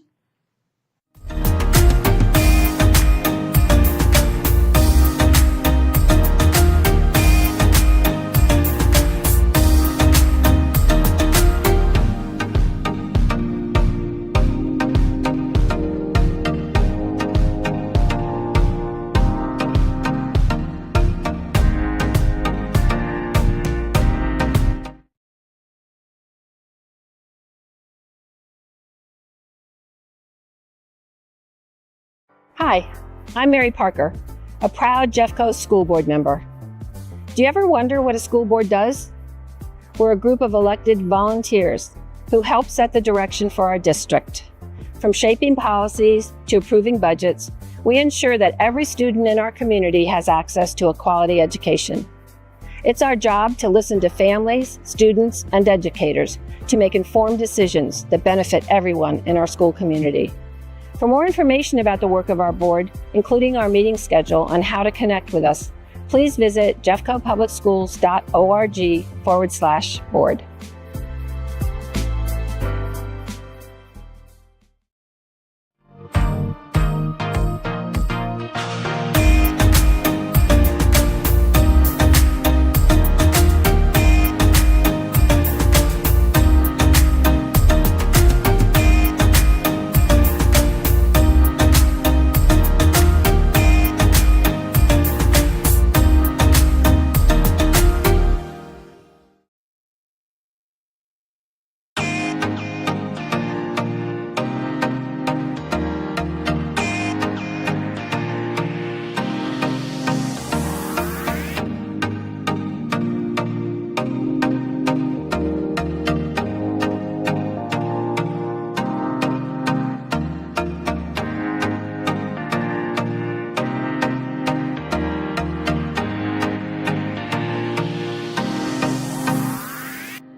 As members of your Jeffco School Board, we help set the vision for our district's future.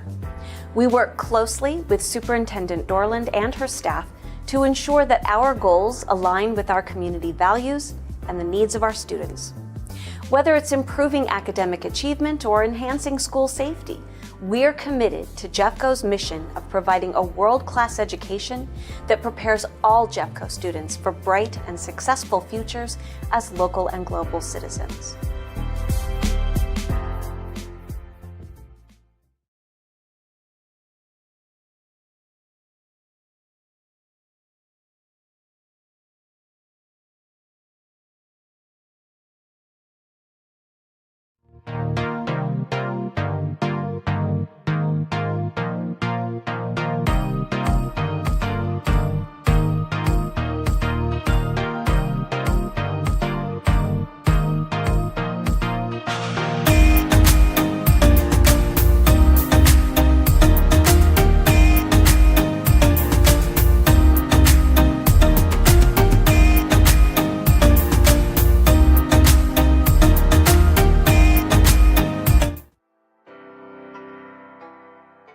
One of the key responsibilities of the Board of Education is policymaking.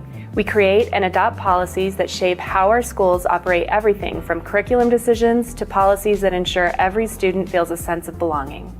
Our policies help ensure consistency, fairness, and excellence across all district schools. We work hard to ensure they reflect our community's values and serve students' best interests while following state and federal laws.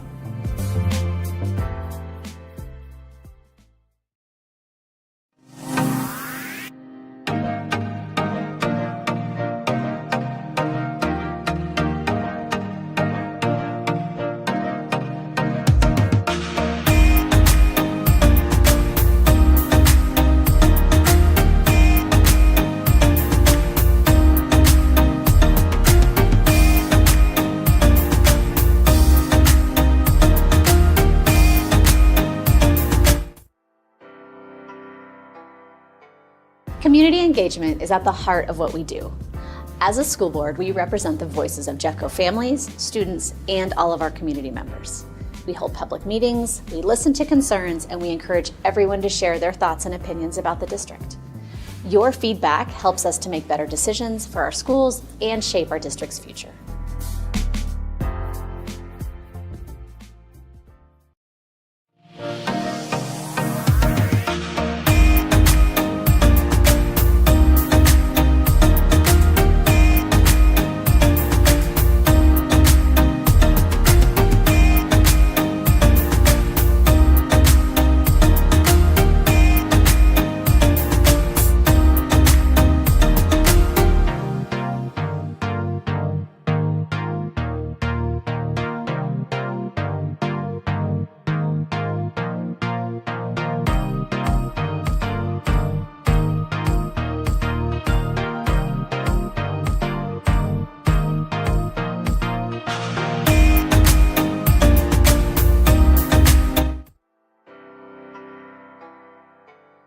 School boards are advocates for students, teachers, and schools, whether at the local, state, or even the national level. We work to ensure our district's needs are heard. This includes pushing for adequate funding, better resources, and policies that benefit our students and our community. Advocacy is a critical part of making certain our schools have what they need to succeed in providing the educational experience students deserve today. You can view our board legislative agenda by visiting jeffcopublicschools.org/board.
As a school board, we're responsible for overseeing the district's budget.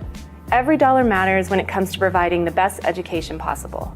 We carefully allocate funds to support teachers, maintain facilities, and improve student programs.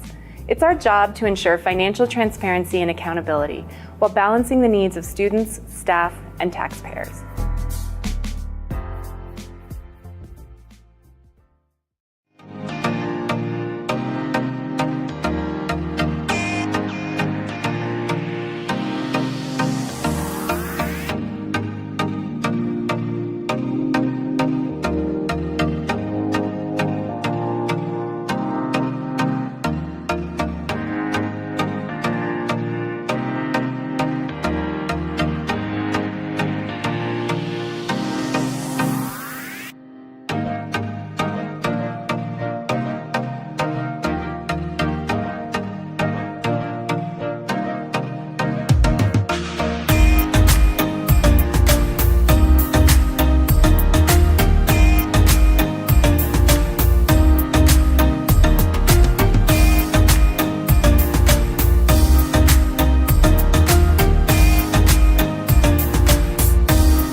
Okay, for our next agenda item for study this evening, the board will receive a presentation regarding 5 charter school renewal applications.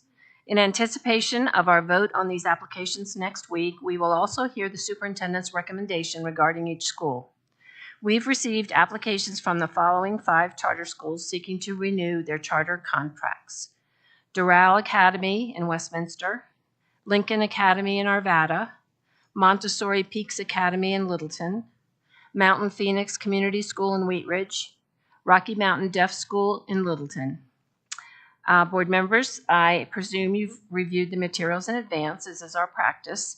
And as a reminder to the board and our listening public, the full charter renewal application, staff recommendations, and DAC feedback are available for review in board docs. Now, before I turn this over to Mr. Weiss, is there anything you'd like to add, Superintendent Dorland? Thank you, President Parker. First, I'd like to just welcome our listening audience, many of whom are the charter leaders and staff members and community members who are here to listen to the board's study session. I want to thank our charter schools for the incredible amount of work that they have put into these renewal applications. And I'd like to thank our charter schools for their partnership and their efforts to be high quality educational programs for students and families in our Jeffco community. We appreciate you all as part of our Jeffco community, and thank you for being here tonight. And thank you for the work you've put into this process. I'd also like to thank members of our DAC, especially those who served on the charter subcommittee who reviewed these applications. I know that has been a contentious practice that our board has asked our DAC to engage in. And I have been a district leader in multiple districts where we've either engaged in that practice or not engaged in that practice. The benefit that I see in that practice is that it does allow for our community to more deeply understand what our charter schools provide to our communities, the incredible commitment that families who attend our charter schools have to those schools. And I do believe that our DAC feedback that I have reviewed and is also in board docs is helpful feedback to our Board of Education.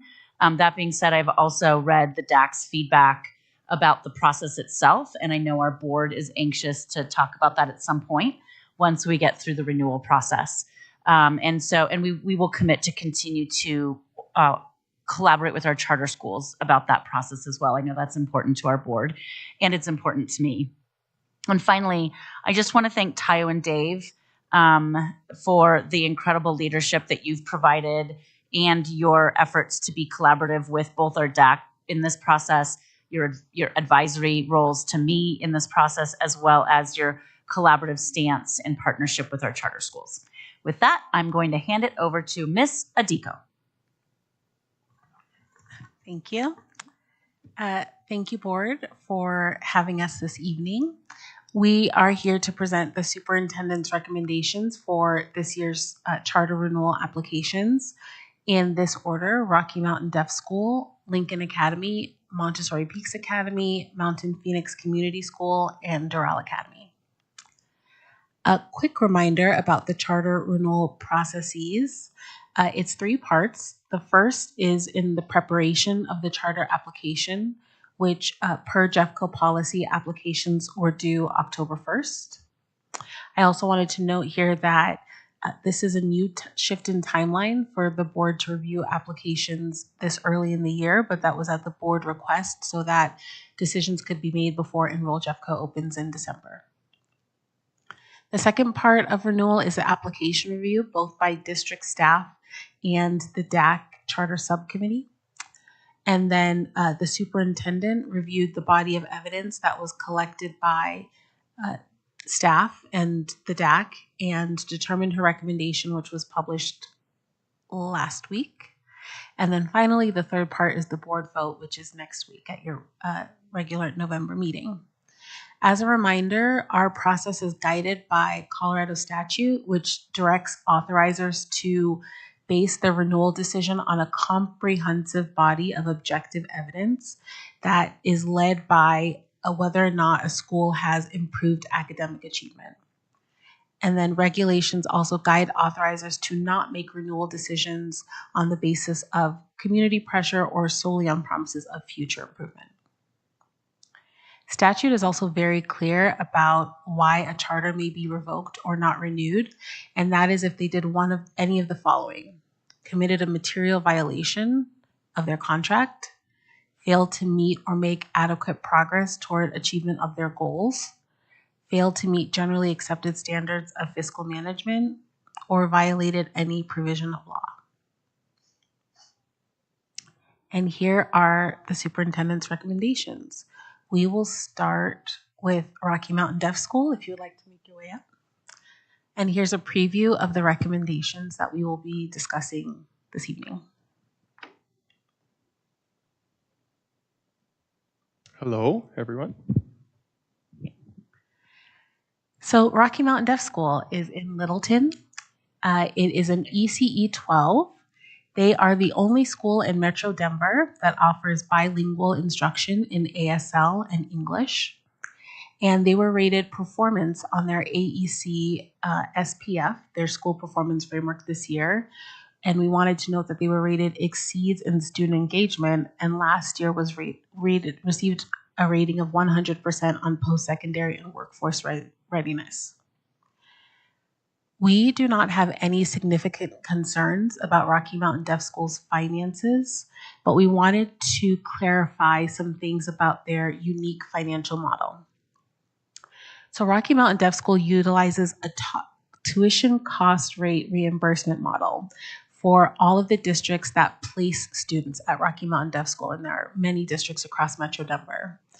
And because of that model, it requires the school to first operate in a deficit throughout the school year, and then recover those costs from the sending districts at the end of each school year by billing a daily rate of tuition.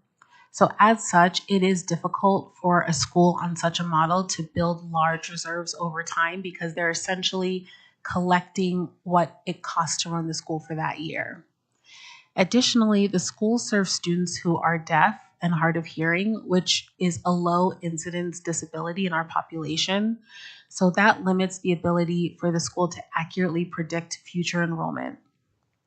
So while there are measures in which the school falls far below standard on our FPF, our financial performance framework, this is to be expected given the unique financial model, and it is not of significant concern to the district. Here is their enrollment. This year, they have 82 students in full-time enrollment. And based on the comprehensive body of evidence, the superintendent recommends a 5-year charter renewal for Rocky Mountain Deaf School. Principal Kratzer had something she wanted to address to the board.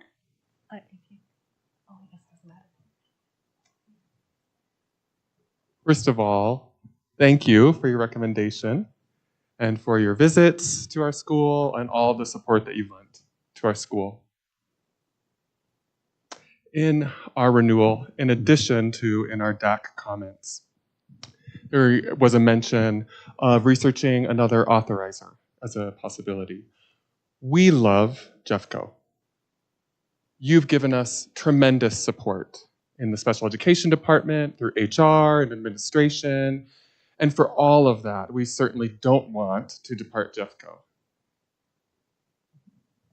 And as Dr. Adigo said, our financial model causes some struggle for us, and we have had some counsel from our attorney who has mentioned that we could find the Colorado School for the Deaf and Blind as an authorizer, and that fiscally that might put us in a better position or an easier position fiscally. But my point is we want to stay here in Jeffco, and I want you to know that, and we will continue to try to figure out a way to make this system easier, and through Jeffco, not through the state. You have always supported us, and I just wanted to lend my gratitude to you for that.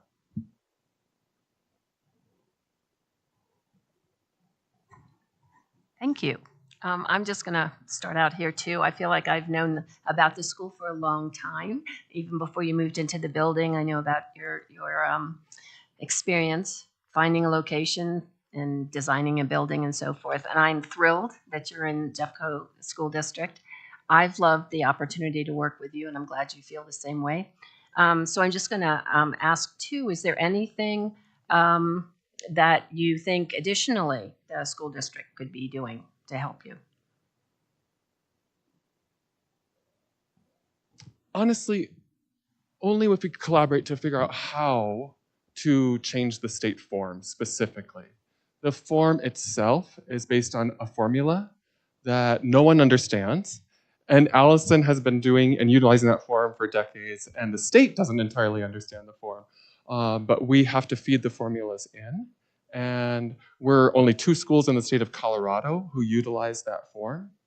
And I think that has been the biggest challenge, to try to figure out how we can just have our typical budget that other schools are able to use. At the same time, our enrollment allows us to only use ECEA and PPR, and we need that tuition. But then how do we determine that tuition rate? It becomes problematic without utilizing that formula. Ms. Parker, one of the things that we have initially talked about is once we get through this renewal, collaborating with the school to determine what we can do as a team, possibly with Mr. Bowditch, to advocate at the state level for some sort of different reimbursement model or budgeting model that could help the school operate in a more efficient way financially. So we're planning to lean into that and want to do that work alongside these guys. And we certainly appreciate that. Thank you. Board members, any other comments or questions? No. Yes, thank you so much, really. Thank you as well. Thank you. This is great. Thank you so much.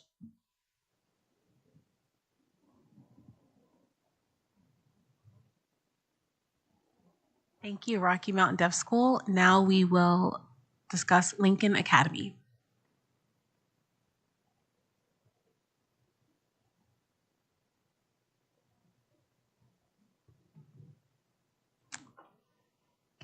Lincoln Academy is located in Arvada. They are an ECE 8 school, and their educational model is core knowledge. This year, they received a rating of performance on their SPF, and we wanted to note that the school has done some remarkable work in closing gaps in academic achievement levels between their students of color and their overall student population.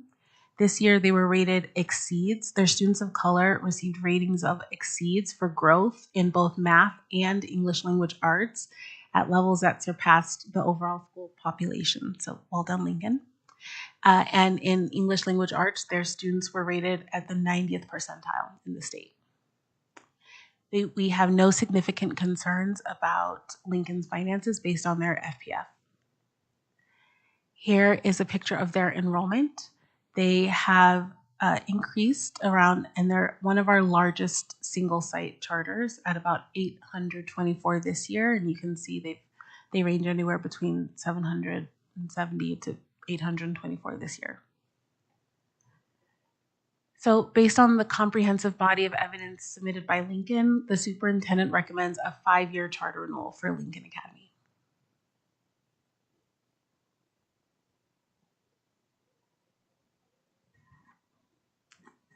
Okay, anything else that you would like to add? Happy to chat. Hi, I'm Lori Woods, the Operations Director at Lincoln Academy.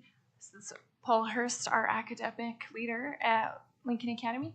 Just wanted to express our gratitude for the partnership and authorization that we've had for 25 years now with with Jefferson County Public Schools. I appreciate our support from Dr. Adico and Mr. Weiss. It's been a great partnership, and we've had great support from same thing that the Rocky Mountain Deaf said. We've had great support from the Special Ed Department and Safety and Security. They visited our property today, and we're just really grateful for the partnership and leadership that we receive from the district. Thank you. Board members, any comments or questions? I can make one comment. I know you all have worked so hard on the rounds of property that you just mentioned, and I drive by there all the time, and it looks great. I know that there's been like a pothole here and there that is probably hard to manage, but you all have just managed that renovation and parking lot. It just looks, the school looks really beautiful. Thank you so much. And I haven't been there. I wasn't there. It's not actually a school in my area, but I've been there for a visit, and it's just a really welcoming environment in there. And I've always,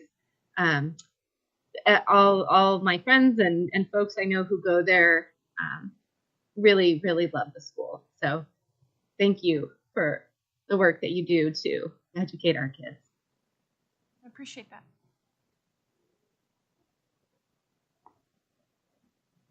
Okay, I don't think we have any questions, and 25 years, that's quite a record, so thanks. Great.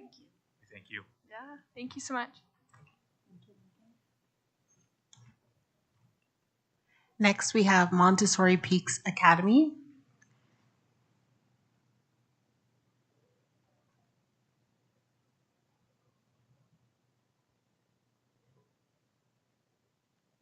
Good evening.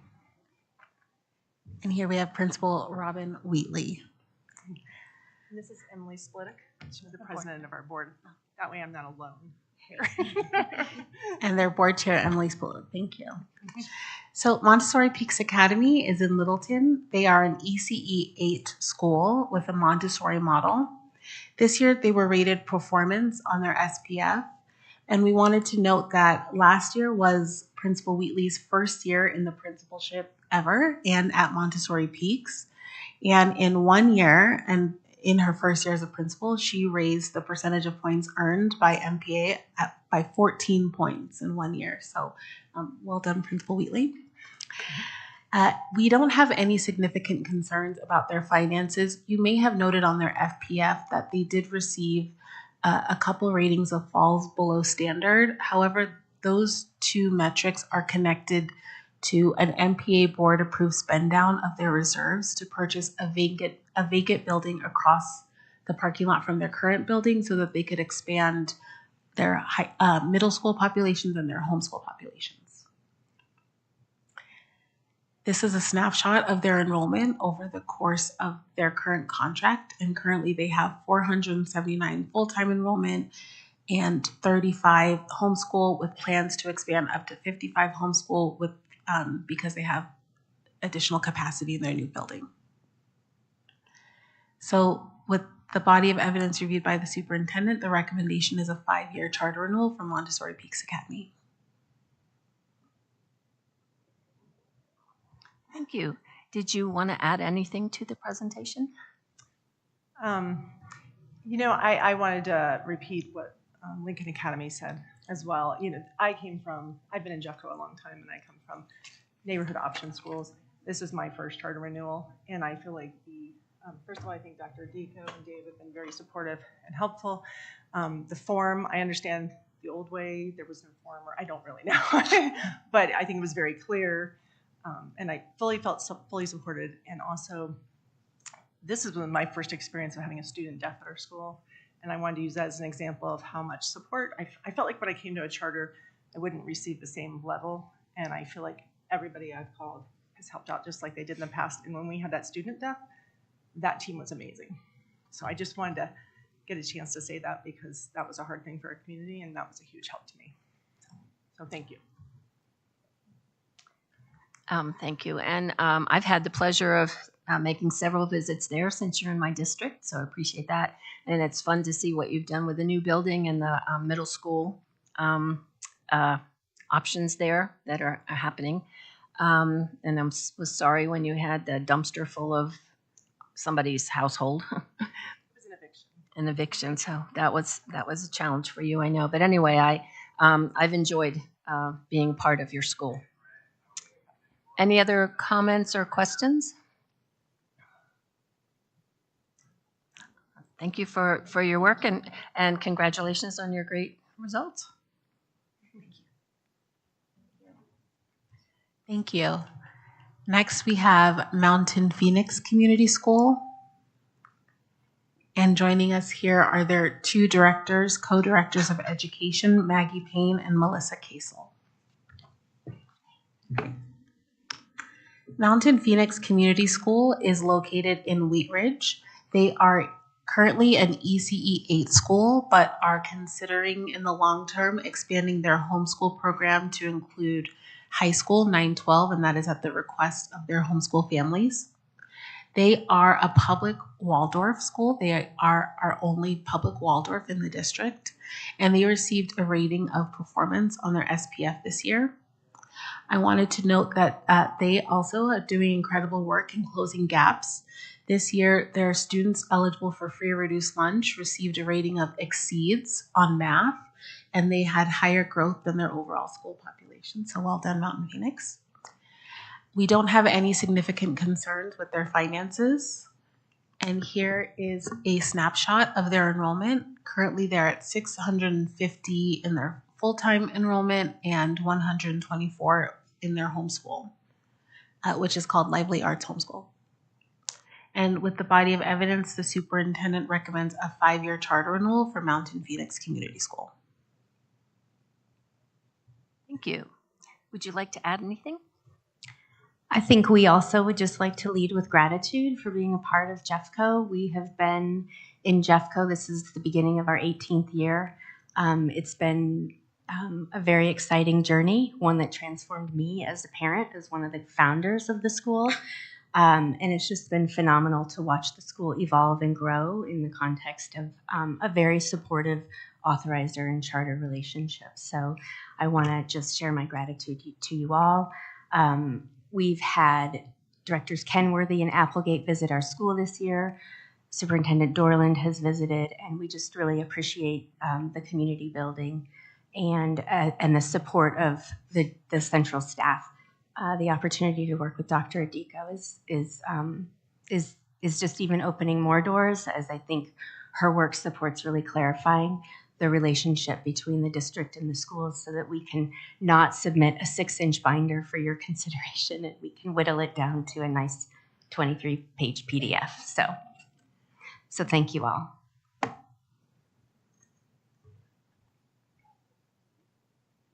I just wanted to say thank you for the warm welcome when Director Applegate and I visited.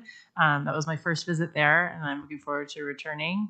My feeling of a sense of community there, especially between grades and grade levels, was just really palpable, and I really appreciated the unique campus that you have and the way that you use your space.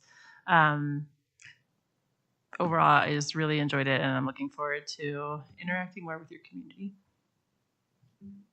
Thank you. You're all invited to come. Looking forward to it. Any other comments or questions? So thank you for your time, and thank you for your success in our district. Thank you. Thank you.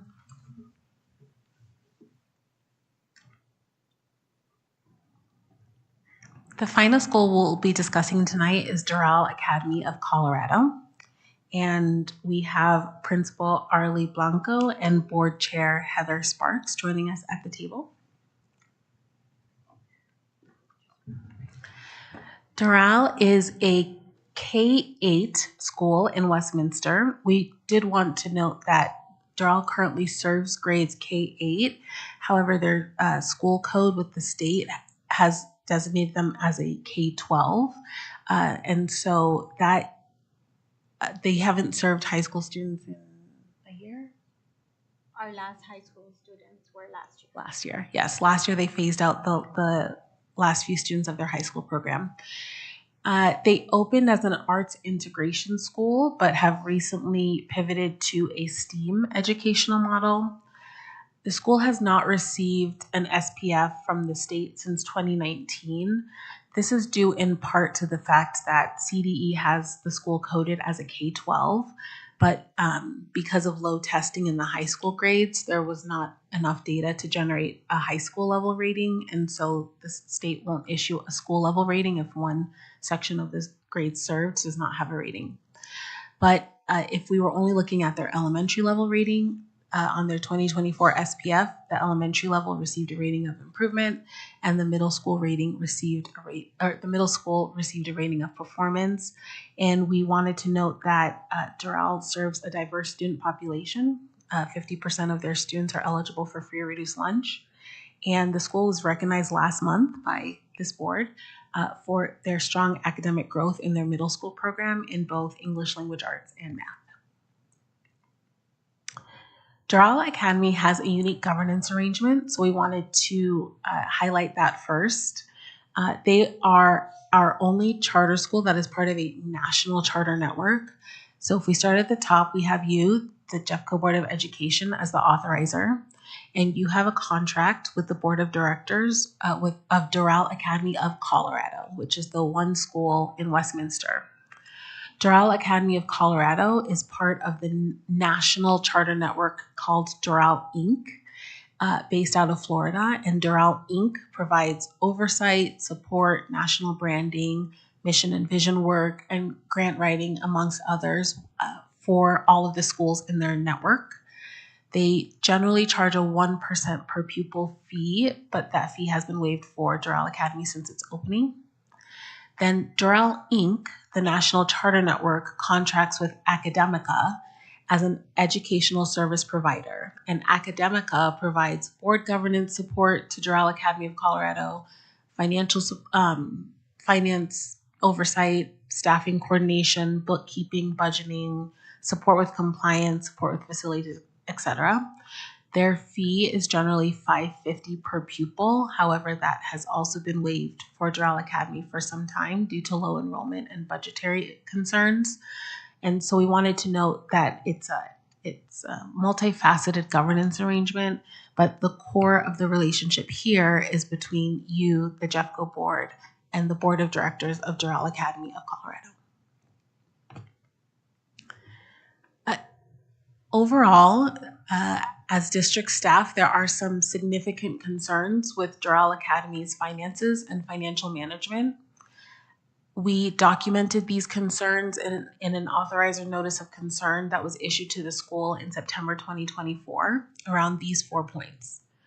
The first is that the school continues to carry a large negative unrestricted fund balance at the end of FY24 that was negative $658,000. As part of the condition when Doral went through renewal in 2022, the Jeffco board had directed Doral Inc. to provide financial support when it was needed, and Doral Inc. did so this February and gave the school $300,000. We believe the school also has inadequate staffing for financial management. Most of our charters have a role such as a financial secretary or a business manager whose job is solely to support the financial operations of the school. And Doral does not have one. And we think that has led to sometimes deadlines and other things like that being missed. We believe the school also continues to overestimate their student enrollment, which with SBB, enrollment is budget, and so it makes it difficult for the school to have feasible long-term financial plans with a student enrollment that we believe is overestimated regularly. And then additionally, the school took out a loan through SECFA for $19.6 million to support the construction of their new building. They're in a new building they moved in August 23. And we have concerns with the school's ability to repay the loan, which was $19.6 million, given the low enrollment and the trends that they continue to face with enrollment.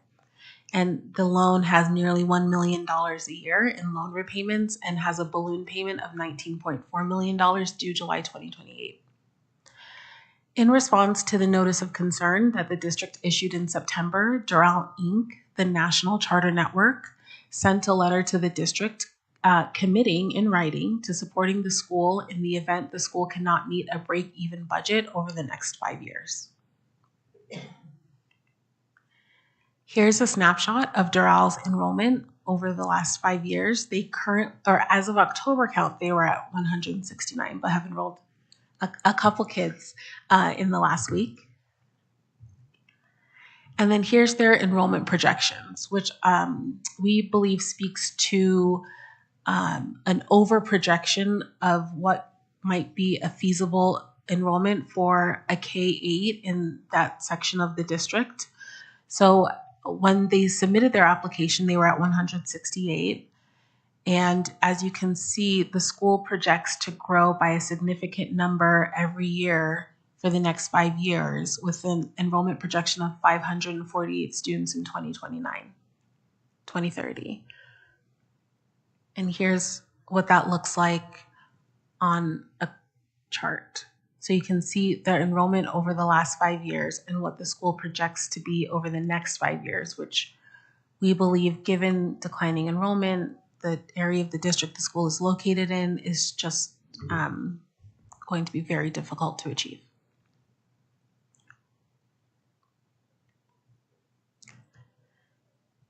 The superintendent recommends a renewal of the charter with conditions that reflect the concerns we have around performance, finances, board governance.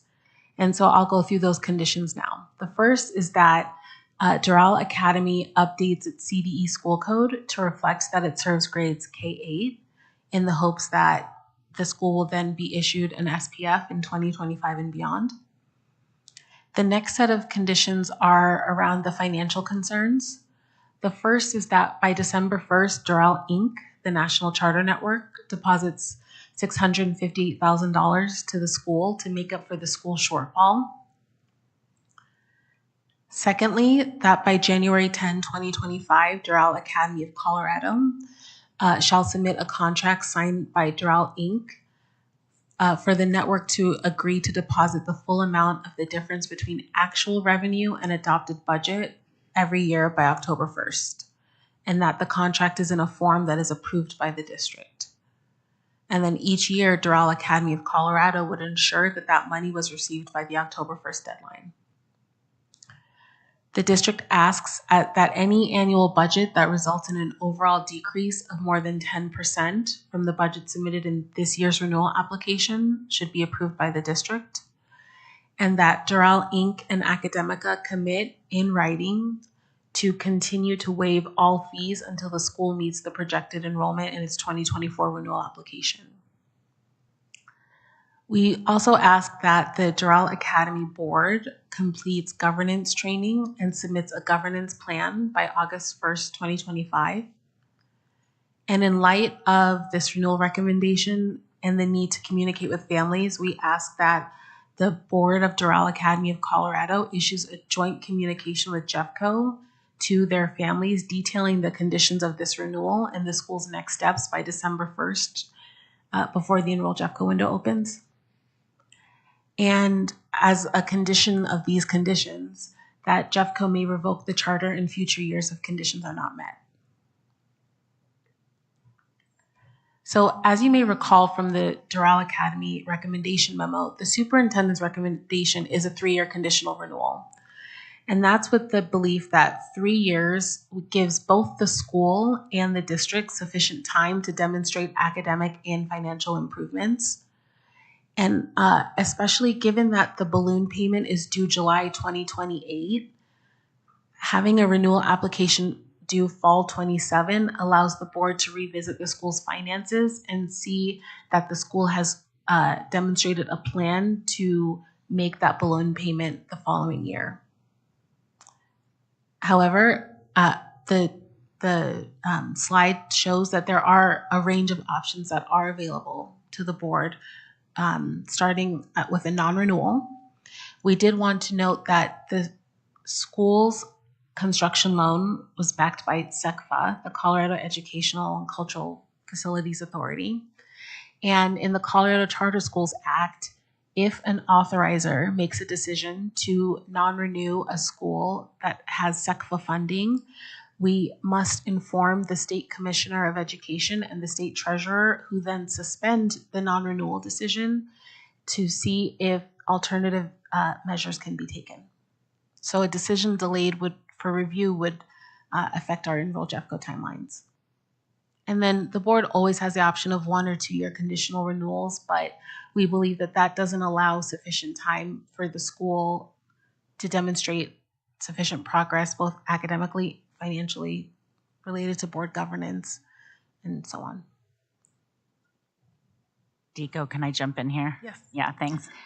I do want the board to know that these options you're seeing on slide 35 were seriously considered by me and the staff who were supporting the process. And we have landed on a recommendation of the 3-year. I'm going to talk about my greatest hope and my biggest fear. My greatest hope is that the school meets some of its enrollment projections and can continue to serve the families it serves, who I know love the school and want to continue with the school, and that the support from Doral Inc. and Academica come to the school, shore it up, and allow them to continue to grow enrollment. That is my greatest hope. And I have landed on this recommendation because I believe we should give them an opportunity to make those efforts. And with the letter from Doral Inc. offering to provide the financial assistance, I believe that if the SECFA funding is an issue and if a non-renewal is paused, then the state treasurer and the Colorado Department of Education will likely say a reasonable accommodation would be to allow Doral Inc. to come and support the school financially. And so I feel like that's a standard we need to meet, and we've met it. And then they're going to make us go back and not do the non-renewal anyway. That's my assumption, and that's just some of my thinking.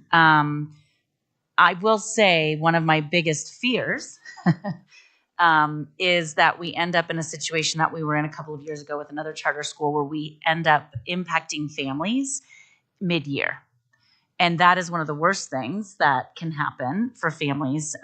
If something like that were to happen, we will do everything that we can to support our families, to support our students with a smooth transition, but it is very difficult. So I'm just being honest that's in the interest of kids and families, that's my biggest worry. I do believe that with the support from Doral Inc., that's unlikely to happen. And so that's why we've created these conditions to basically put in place what I would call a safety net so that the school can continue to serve students even amidst challenges with their finances and enrollment. So that's just a little bit of thought from me as we've gone through this process together as a team. And it's also part of the reason why I feel strongly we need to at least communicate with families what's going on so that they're aware of the situation, and not in a way to scare families, but just in a way to be transparent. And we are happy to support that type of communication with the school if the board does decide to accept this recommendation. But of course, it is ultimately up to the Board of Education on all of these schools. And so I just wanted to provide a little bit more context because I know Doral has complications in the recommendation that I've provided and some challenges that Dr. Dico nicely highlighted for us tonight. And I respect the work that you're doing and really do think that this recommendation aligns with your efforts and your commitment to your community. And I'm also happy to answer questions, and I'm sure our leaders from Doral are as well. Thank you.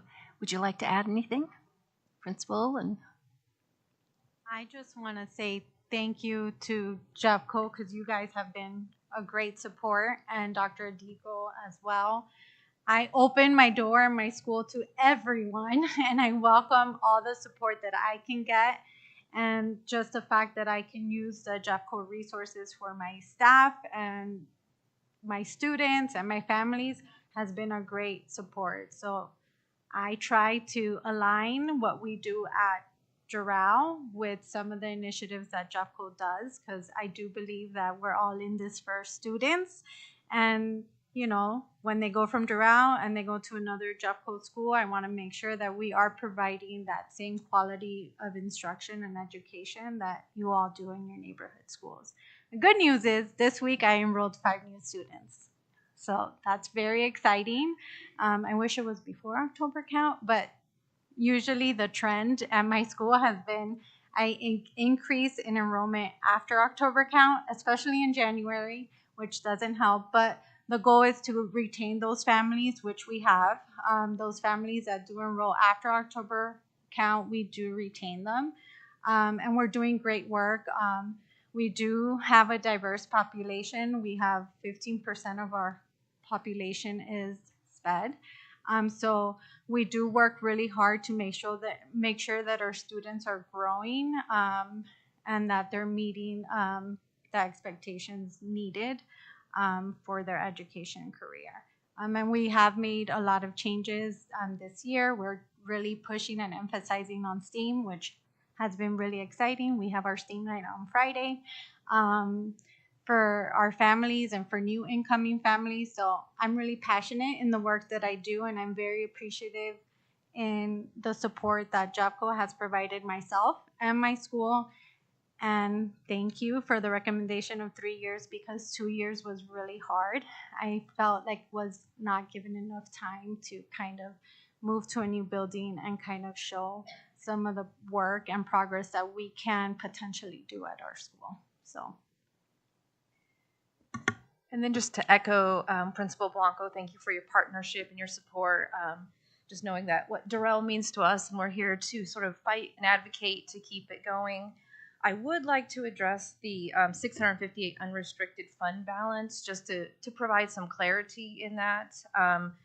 We have a breakdown of the cost of issuance of the bond. And when you issue a bond, you hire lawyers, financial advisors, and underwriters, etc. But for the purpose of the accounting, the school is required to recognize that entire amount of the bond cost of issuance in the year the bond is issued, and not authorized over the life of the bond.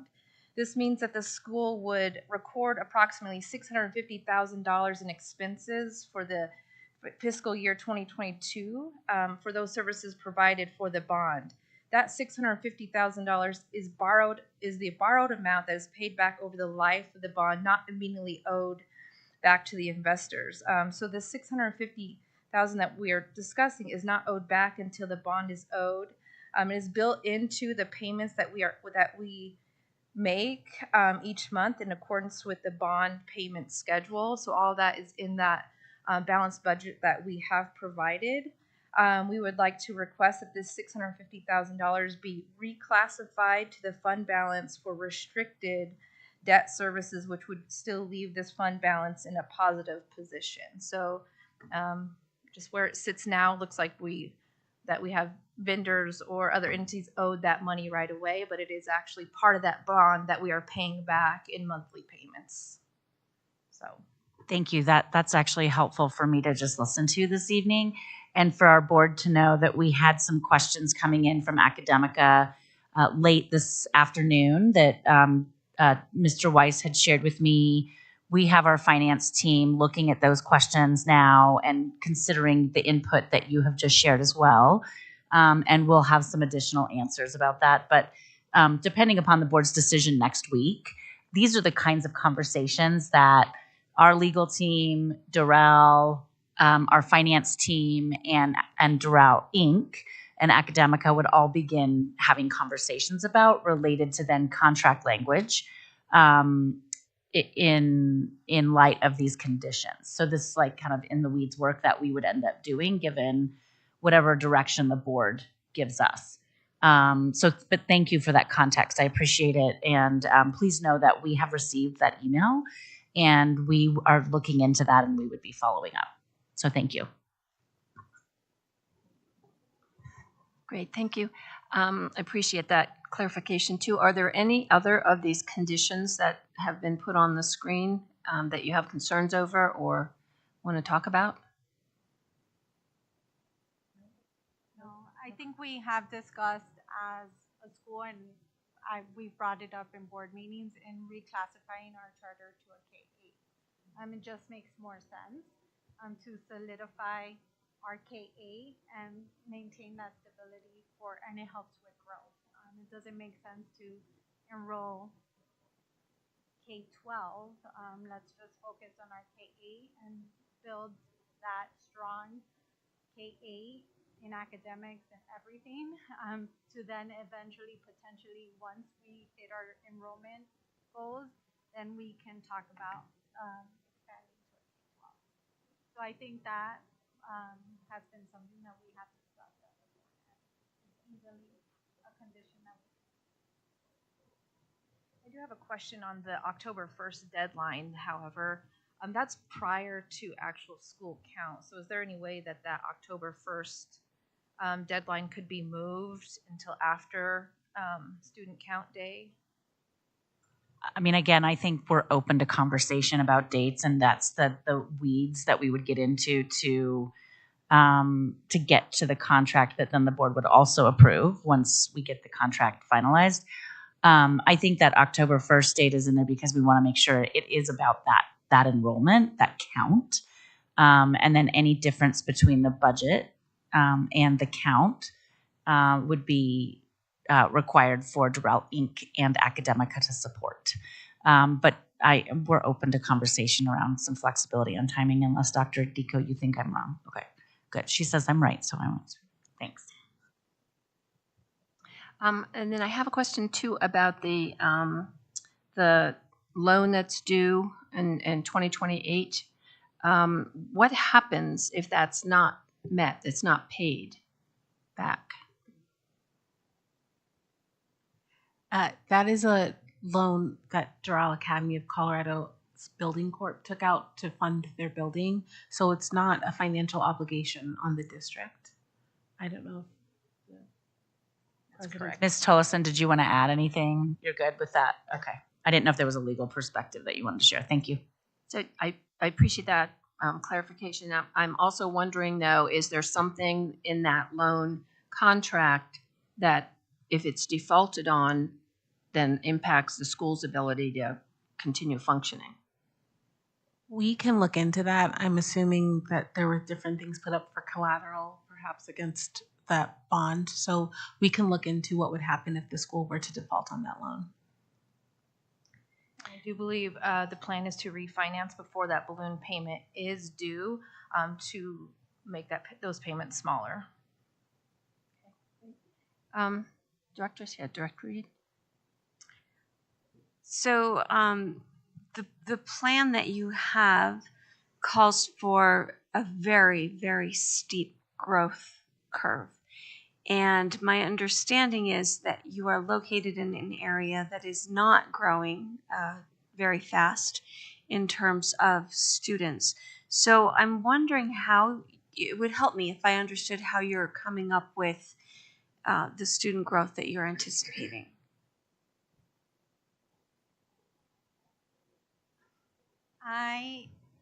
I work really hard in the marketing and enrollment of our school, and you know, we try really hard to meet those, you know, that current goal. Yes, you are correct. We are in a declining enrollment area, but I am working with partnerships with local daycares to kind of feed incoming kindergartners into our schools. So working with the local daycares around our area. And Doral Inc. is obviously committed and believes in the work that we are doing. So not meeting those goals, we'll still have a break-even budget because they are willing to pay the deficit of if we do not meet that goal. And they're willing to do that until 2030? Yes. They submitted a letter stating that they would support us for 5 years.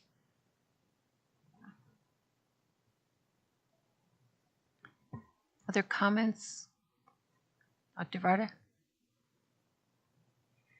Yeah. Hi, it's good to see you all. So just to be clear, the letter provided says that Academia and Doral Inc. will meet all of these conditions set forth in the superintendent's recommendations? No, the letter from Doral Inc. says that they will support the school should their enrollment not meet the needs of their break-even budget. So I feel like I might have missed something. So I'm sorry if this is repetitive, but so do we know if these conditions can be, like, have they already agreed to meet these conditions, or are we still waiting to know if these conditions can be met?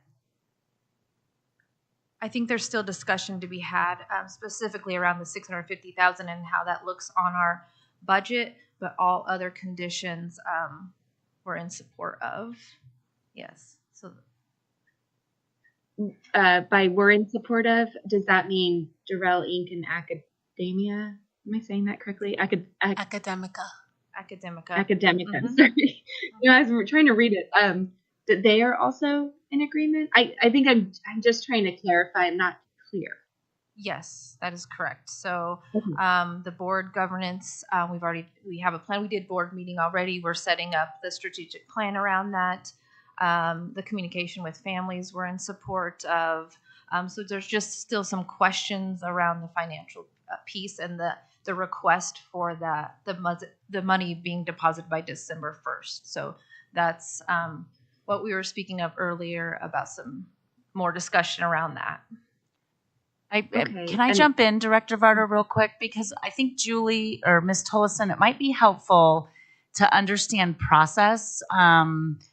If the board were to say approve my recommendation with these conditions, and then we move forward with negotiating the terms of the contract related to these conditions, and given that the conditions rely on a third and fourth party that does not have a contractual relationship with the Board of Education, what happens if we get down that road of contract negotiations and the third and fourth party do not agree to our conditions? Yep, conditional either renewals or even initial application approvals are actually relatively common. It can be around facilities, it can be around enrollment, it's often around finances. And what it means is you're not assured that it's going to happen at the time that you make the approval, right? Because that's why it's described as a conditional renewal. What it basically says is we're going to renew you and you'll open next school year under your new revised charter contract. assuming that you satisfy these conditions timely. And so if the conditions aren't met, they're simply not renewed. After you all vote to approve a renewal of whatever kind, if you do that, we go into a period that by statutes up to 90 days to negotiate the updated contract. And that's often the time window where you will see conditions being addressed or fail, right? So the window where we exactly know what everybody's going to do comes after you all approve a conditional renewal. So, thank you. So this condition that the deposit be made by December 1st, which is very soon. So if it doesn't happen, there's no, I think what you said, there's no immediate consequence. It's one of the conditions that wasn't met that we consider the next time we review. No, it would determine whether your renewal vote, I guess I should say, bears fruit or whether they're fundamentally ultimately renewed. So if you had a condition that said by X date, and we'll see this particularly with new charter schools, by X date you have to have so many kids enrolled, for example. They hit that date, they don't have that many kids enrolled, the approval is off or the renewal is off. It's just over. So the condition would apply now. So, Ms. Wilson, do you mean when you say it's off? I'm so sorry. I'm just trying to understand what will happen if on December 1st this doesn't get deposited. Yeah. So I think the December 1st date, similar to the October 1st date that we just discussed, can be a little bit flexible. We have to put something out there so that we know what the expectations will be, and we wanted to be clear with the expectations that we have. That being said, as of late today, there have been some questions about this dollar amount, as I mentioned before. So we can take a minute and talk about what we are thinking around that dollar amount, why, what the school is thinking it might need to be adjusted to, and why. And then if that takes a few weeks and we need to go to December 15th on that date, we can. But that is like all the devil in the details in terms of this contract negotiations work that, I mean, honestly, is sort of started today because they're asking questions about the amount. So I understand all of that. I guess my big question is, so if we get to the point where it hasn't been met, what is the consequence? And then when does the consequence happen? Yeah, so as Ms. Tolleson mentioned, we have 90 days to negotiate a contract. If within that 90 days we don't come to terms on the contract because Doral Inc. refuses the dollar amount or Doral Inc. refuses a deadline that's really important to us, and we will be communicating with the board as we go through these things, then we just wouldn't be under contract and there would not be an agreement to authorize. So if we go so under they would contract not be renewed, and then the condition is not met, that's what I'm trying to get at. So what happens if I don't want to use the word violate, but like if the condition is not met, then what happens? If the condition is not met, they are not renewed. So they would close at the end of. So the non-compliance piece on the bottom of this slide, Dr. Varda says, Jeffco may revoke the charter if conditions are not met in future years. I guess it just feels very vague to me. I don't understand really like the time. It sounds like if they didn't, I'm just trying to get details. So if let's say we signed a contract that said December or 15th, whatever the date is, and whatever amount, and then it wasn't met, there would really be nothing would happen to the school until the next year when at some renewal time? No, it would. It's an if X then Y. So if you do these conditions, then we will issue you a new contract that begins July 1st, 2025. So then if not X, no Y. So if these conditions aren't met, there's no contract that will be effective on July 1st, 2025. Okay, thank you. And then I think I just have a comment. and I really love this school, and you know that my hope for you all is that it will always be successful. And this is the same conversation that we had 2 years ago with really almost no difference. So I am glad that there is an entity willing to fund the school. That's not for us to, here or there to judge on, but I am a little, I wonder, does this mean that as long as that financial condition is met by the third party entities, we would just continue to do this year after year? And that's difficult for the school as well. So it just feels like we're having the same conversation again, which is okay as long as that's all that we are really asking for the school to do, is just continue to finance the school without increasing enrollment as well. And I think the answer is yes, that is all we really should and can be doing here. Is that correct? Well, I think that therein lies the debate, because Doral feels strongly that they are going to increase their enrollment. We have severe doubts about that and concerns.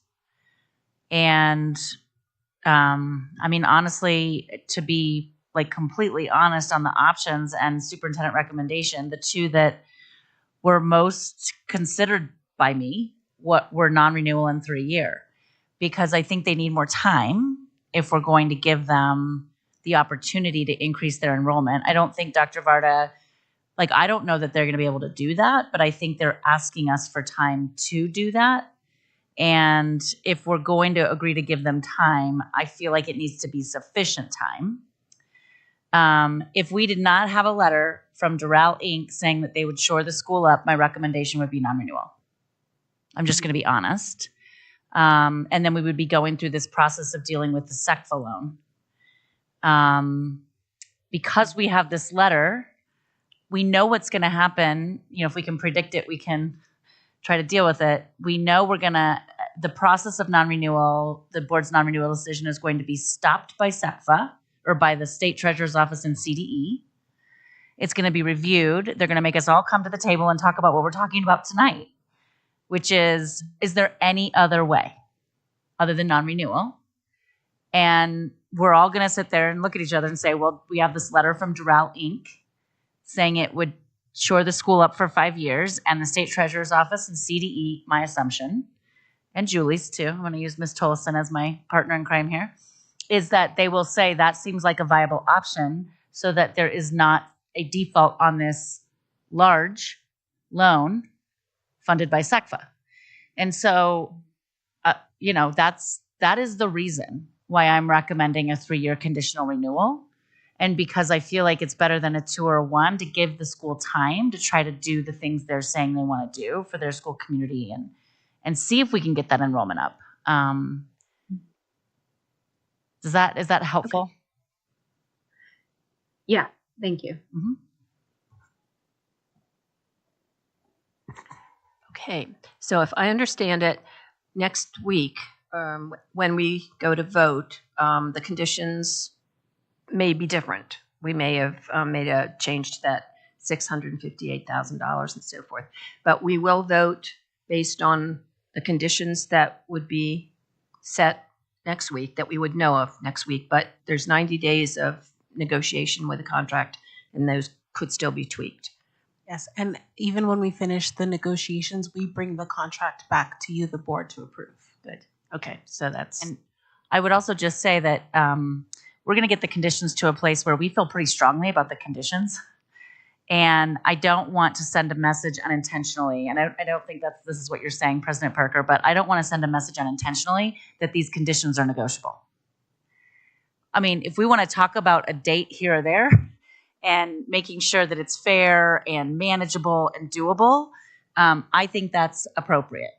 But my recommendation is based on these conditions, and I want the board to know that I am worried about the school needing to close mid-year, negatively impacting kids and families if these conditions, generally speaking, with a few dates maybe adjusted, aren't met. And also reserving the right to have this conversation around the $600,000 and some dollars that we now have questions about. So yes, there are things that might tweak and adjust, but these conditions will exist in what we bring to you next week.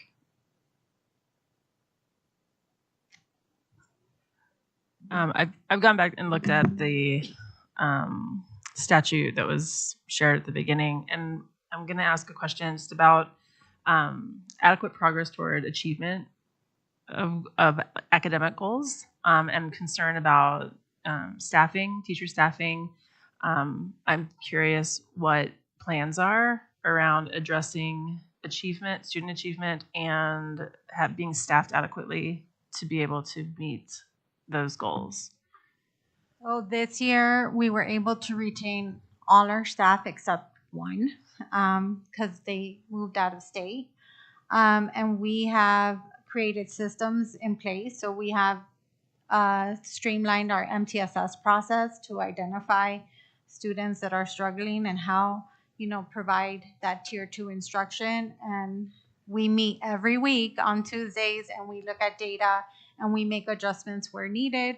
And then if they're not meeting those goals, we're moving them to tier 3.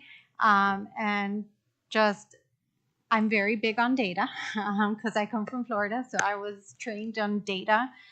So my whole school, from kindergarten all the way to 8th grade, the students themselves track their data. Teachers have data chats with them. And I think that's important. When students create meaning to their data and purpose, they will tend to work better and tend to want to achieve their goal. So before map testing, we have data chats. They set goals for themselves. What is what goal are you going to set for yourself? And our first round of data, I was very happy because we had some blues identified. So that was very exciting for myself to see some of our returning students meet that expectation.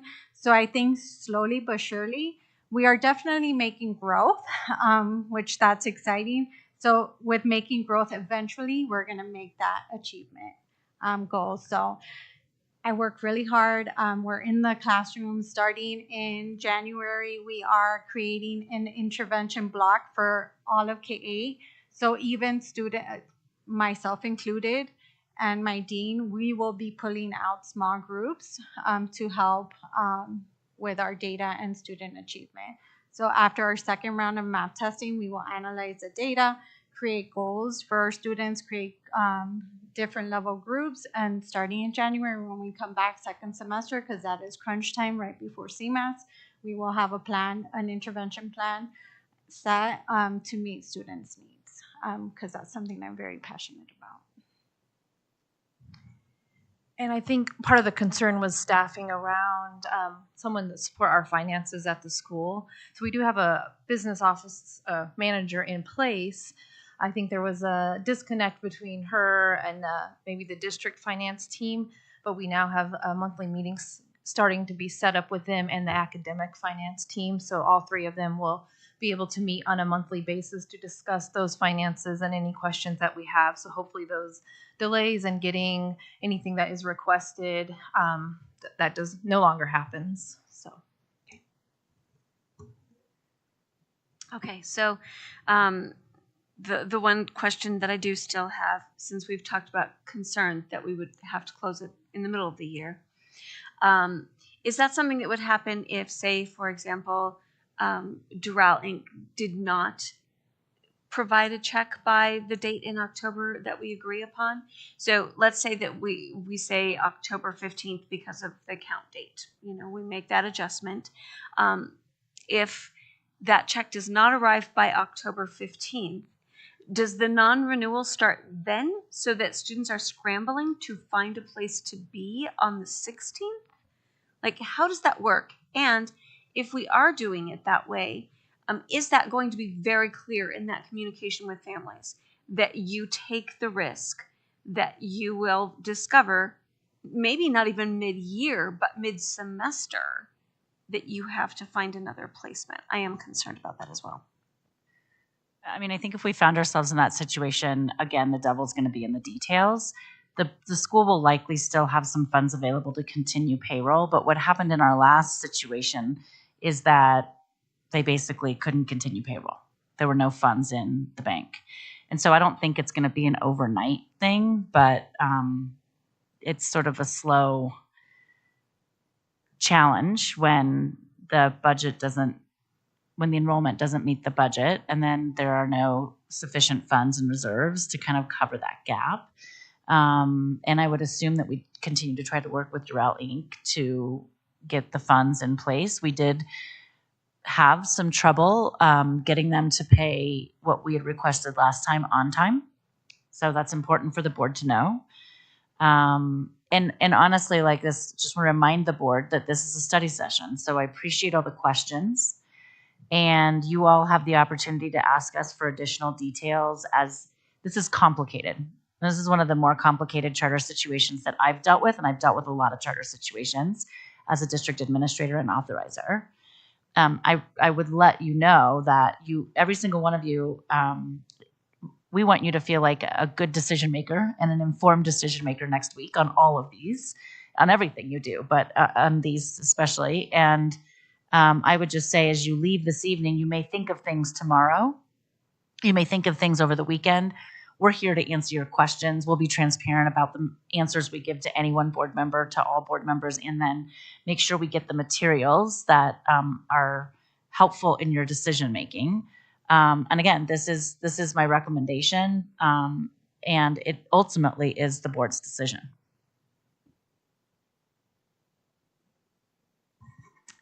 I really appreciate you coming and giving us more information and helping us get our questions answered. I've had the pleasure of visiting the school. I think it's beautiful. I look forward to coming back again, and I do share the goal of all of us that you will be successful and that the students will thrive as they are there. So thank you so much. Thank you. I have a question. How does this affect enrollment? Open enrollment opens December 3rd. So does the school have to commit to these conditions prior to that? And because I heard there's a 90-day negotiation, so what would happen to enrollment? Do we still enroll kids? I'm going to ask that we take that offline and work on that as a detail over the next week or so. And know that part of the goal the board has had with the timeline we're on right now is that charter schools can have clarity on if the board has approved their renewal. So we can talk about this offline, but I'm assuming if the board approves the renewal next week, that we would immediately begin trying to work through some of these conditions and try to get some momentum on them prior to the December open enrollment date. May I ask one more question while they're here? One. I'm just going to ask your opinion or your perception of your staff morale at your school right now. It's the best I've ever had. Okay. This year has been great. I think last year was hard moving into a new building right before school started. The week before school started, that takes a toll on everyone. But this year is great. I love it. It's such a difference. You can feel the vibe in the building, the students, the teachers, everyone. It's the best. It's the best year we've had. And as a parent, I would agree with that as well. Parent board member, my kid comes home just excited, letting me know how teachers are, very happy this year. I can feel it anytime I'm in the building for either meetings or coaching after school, and everyone just seems like to have a smile on their face, not walking around like, dread or I'm at work, but it's a completely different feeling when you walk in that building this year than I have experienced in the last 7 years at that school. So thank you. All right, thank you very much. Just a reminder for the board of next steps. So today you received the superintendent's recommendations through the presentation, and then you'll be voting next week on the renewal applications. And then after the applications are approved by you, then we work with legal to get to begin contract negotiations with every school's attorney.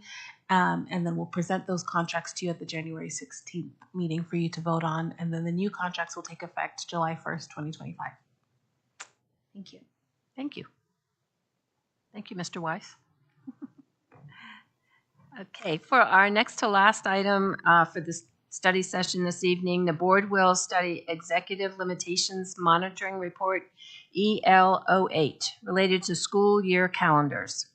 As a reminder to the board and our listening public, the full monitoring report, as well as the proposed school year calendars for the next 3-year cycle, are available for review in board docs. Before I turn this over to Ms. Nikothodis, who's joining us remotely, is there anything you'd like to add, Superintendent Dorland? Ms. Nikothodis, thank you for joining us remotely. Why don't you take it from here?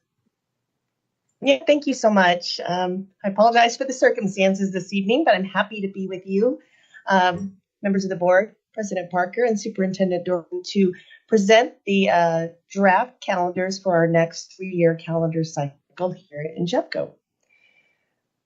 So our purpose this evening is to review the draft calendars with you, remind you of our process and what's held within our board policy EL08 around compilation of our district calendars, and then request approval at the next regular board meeting of the next 3-year calendar cycle. Can you all see my screen all right? Are you able to see the slides? Ms. Nikothodis, I think they have it on their computers as well, so I think it's helpful for those watching for you to project, and then the board can use their devices as well. Okay, I'm showing that I'm sharing my screen. Are you seeing that? Yes. Yeah, you are. Okay, I just wanted to make sure I had that correct. All right, so I will continue. According to board policy EL08, it does stipulate that the superintendent will take reasonable steps to allow for input from our stakeholder groups, including parents and teachers. We'll take reasonable steps to provide copies to all of our calendars to our different stakeholder groups and students enrolled in the district. Make sure that if there's any calendar changes after this 3-year calendar cycle is in place, that we allow at least 30 days prior to any changes being made, except for the cases of emergency closures or other unforeseen circumstances. We also must adhere to implementing a school calendar that allows for at least the minimum of 990 hours of instruction and contact time for our elementary students and 1,080 hours of time for our secondary students. Ensure that we implement a school year and calendar that provides for at least 160 instructional days for our students, and then also consider a good balance between the instructional needs as well as extracurricular obligations for our students. All of this work is done through the establishment of a calendar committee that has broad representation. This year we had, I think, about 30 people representing on our calendar committee, including representatives from JCAA, our different associations, PTAs, different central staff. We had religious members within our communities. We had representation from our athletics and activities department, HR, and others. So it's a very diverse group, and we want to ensure that we have multiple perspectives on this committee. We had a great group this year, so I'm really proud of the work that they did.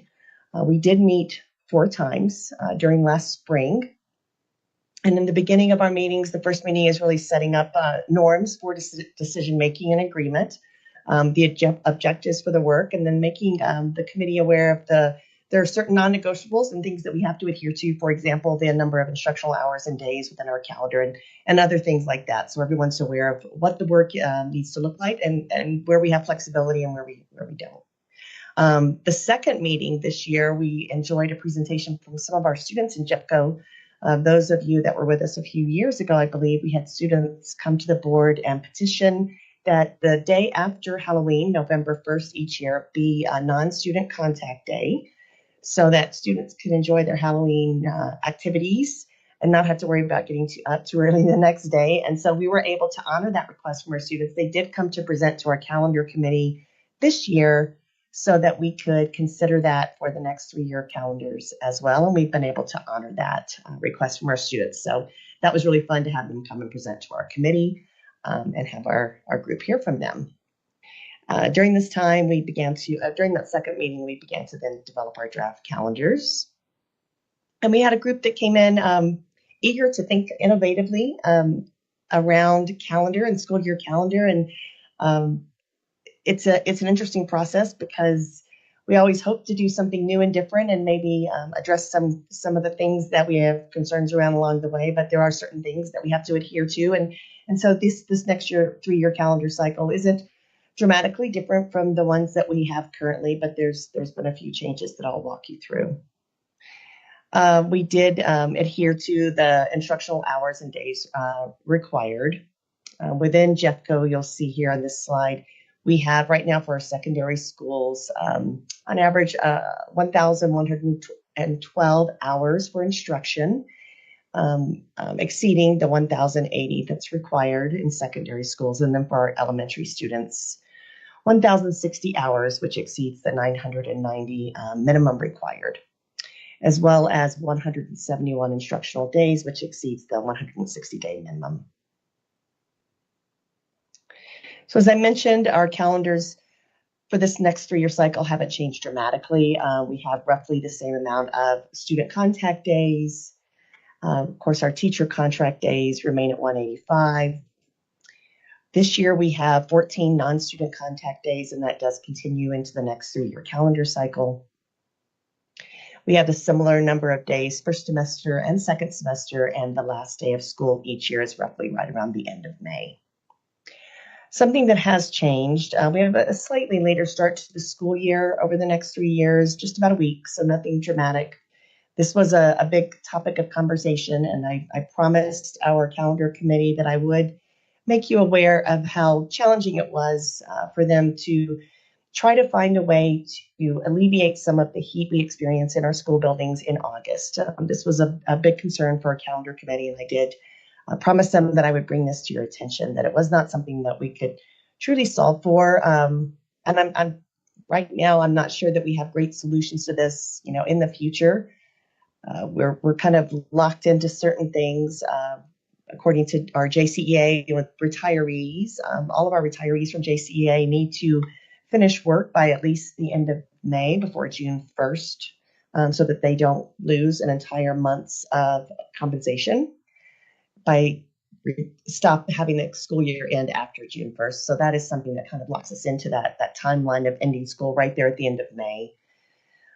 As well as our graduation schedule. Many of our schools enjoy high school graduation at Red Rocks, and that's a beautiful tradition that we get to enjoy here in Jeffco. And because it's such a lovely setting for graduation, it is something that we reserve for many years in advance, and trying to change that is particularly challenging without giving up that beautiful venue for a graduation. So there were a couple of things that made it challenging for us to start the school year much later than we do now. However, it is a concern, the ongoing heat and rising temperatures each year in August.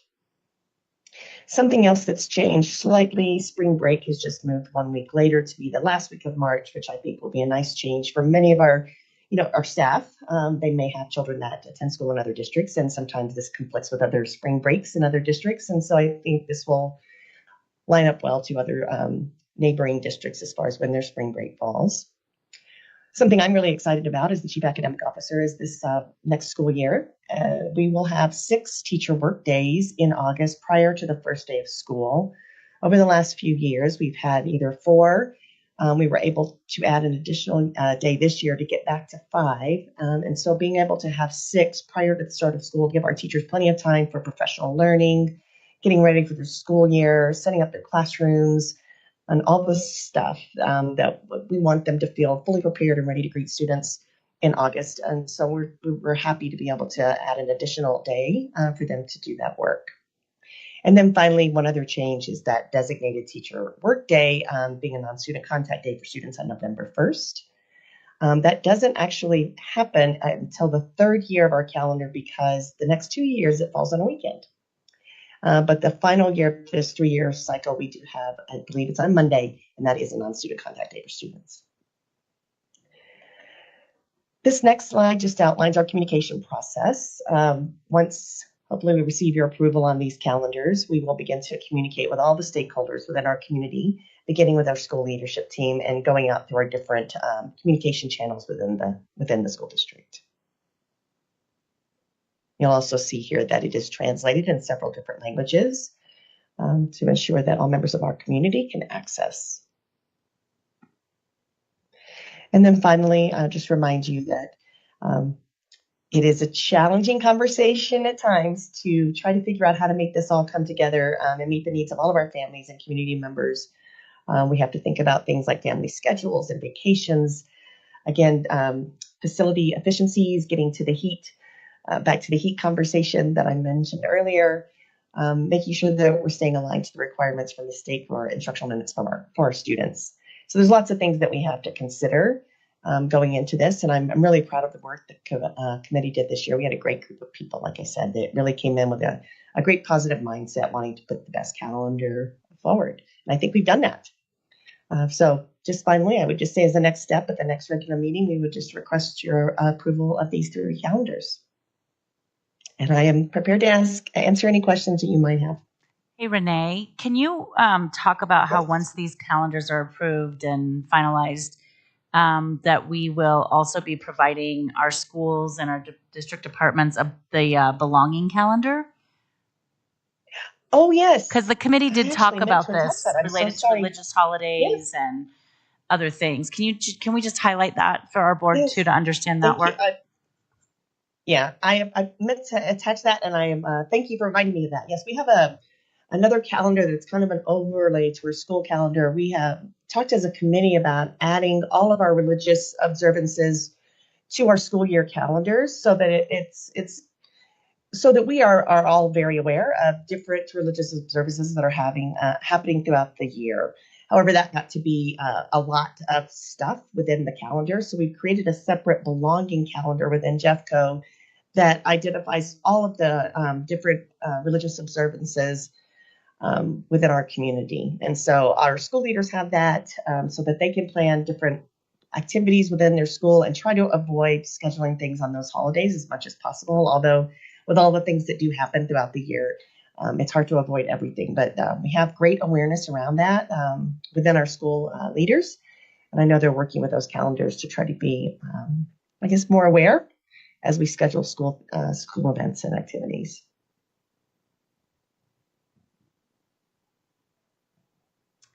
Any other questions?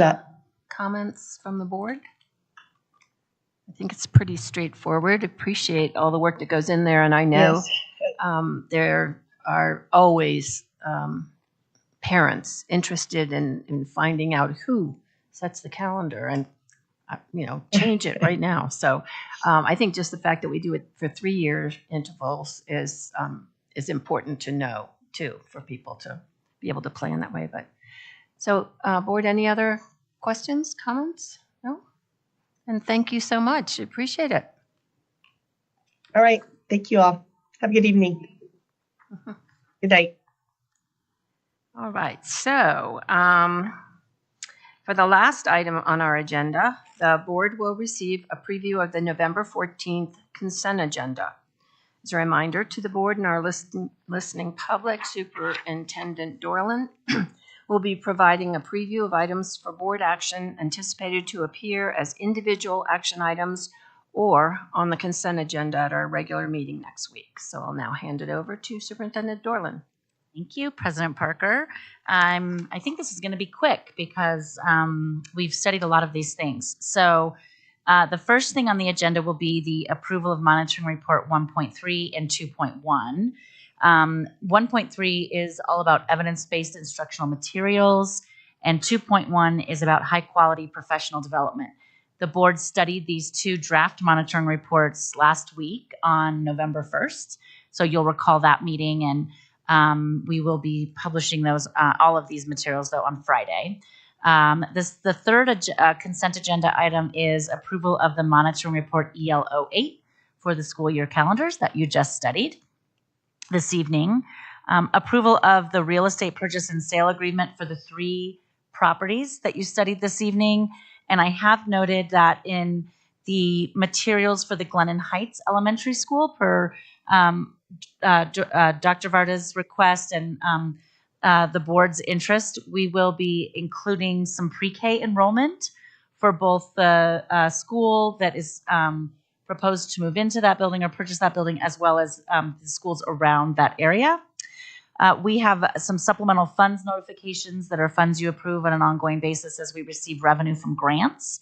And we have listed out here the different grants that are coming in the last 2 months for the period of time that you'll be approving. So if you have questions about those, you can let me know. We can get you some answers. And then we also have the charter renewal resolutions that we studied and provided direction, that you all studied and then hopefully provided some direction on tonight. If you have further, as I mentioned, thoughts or questions about Doral, please feel free to reach out to Mary or to me, and we will coordinate getting these materials finalized as we go into next week.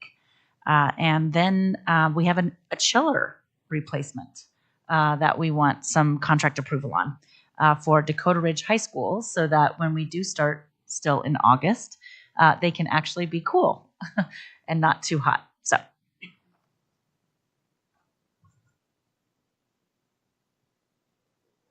All right. Any comments or questions on that?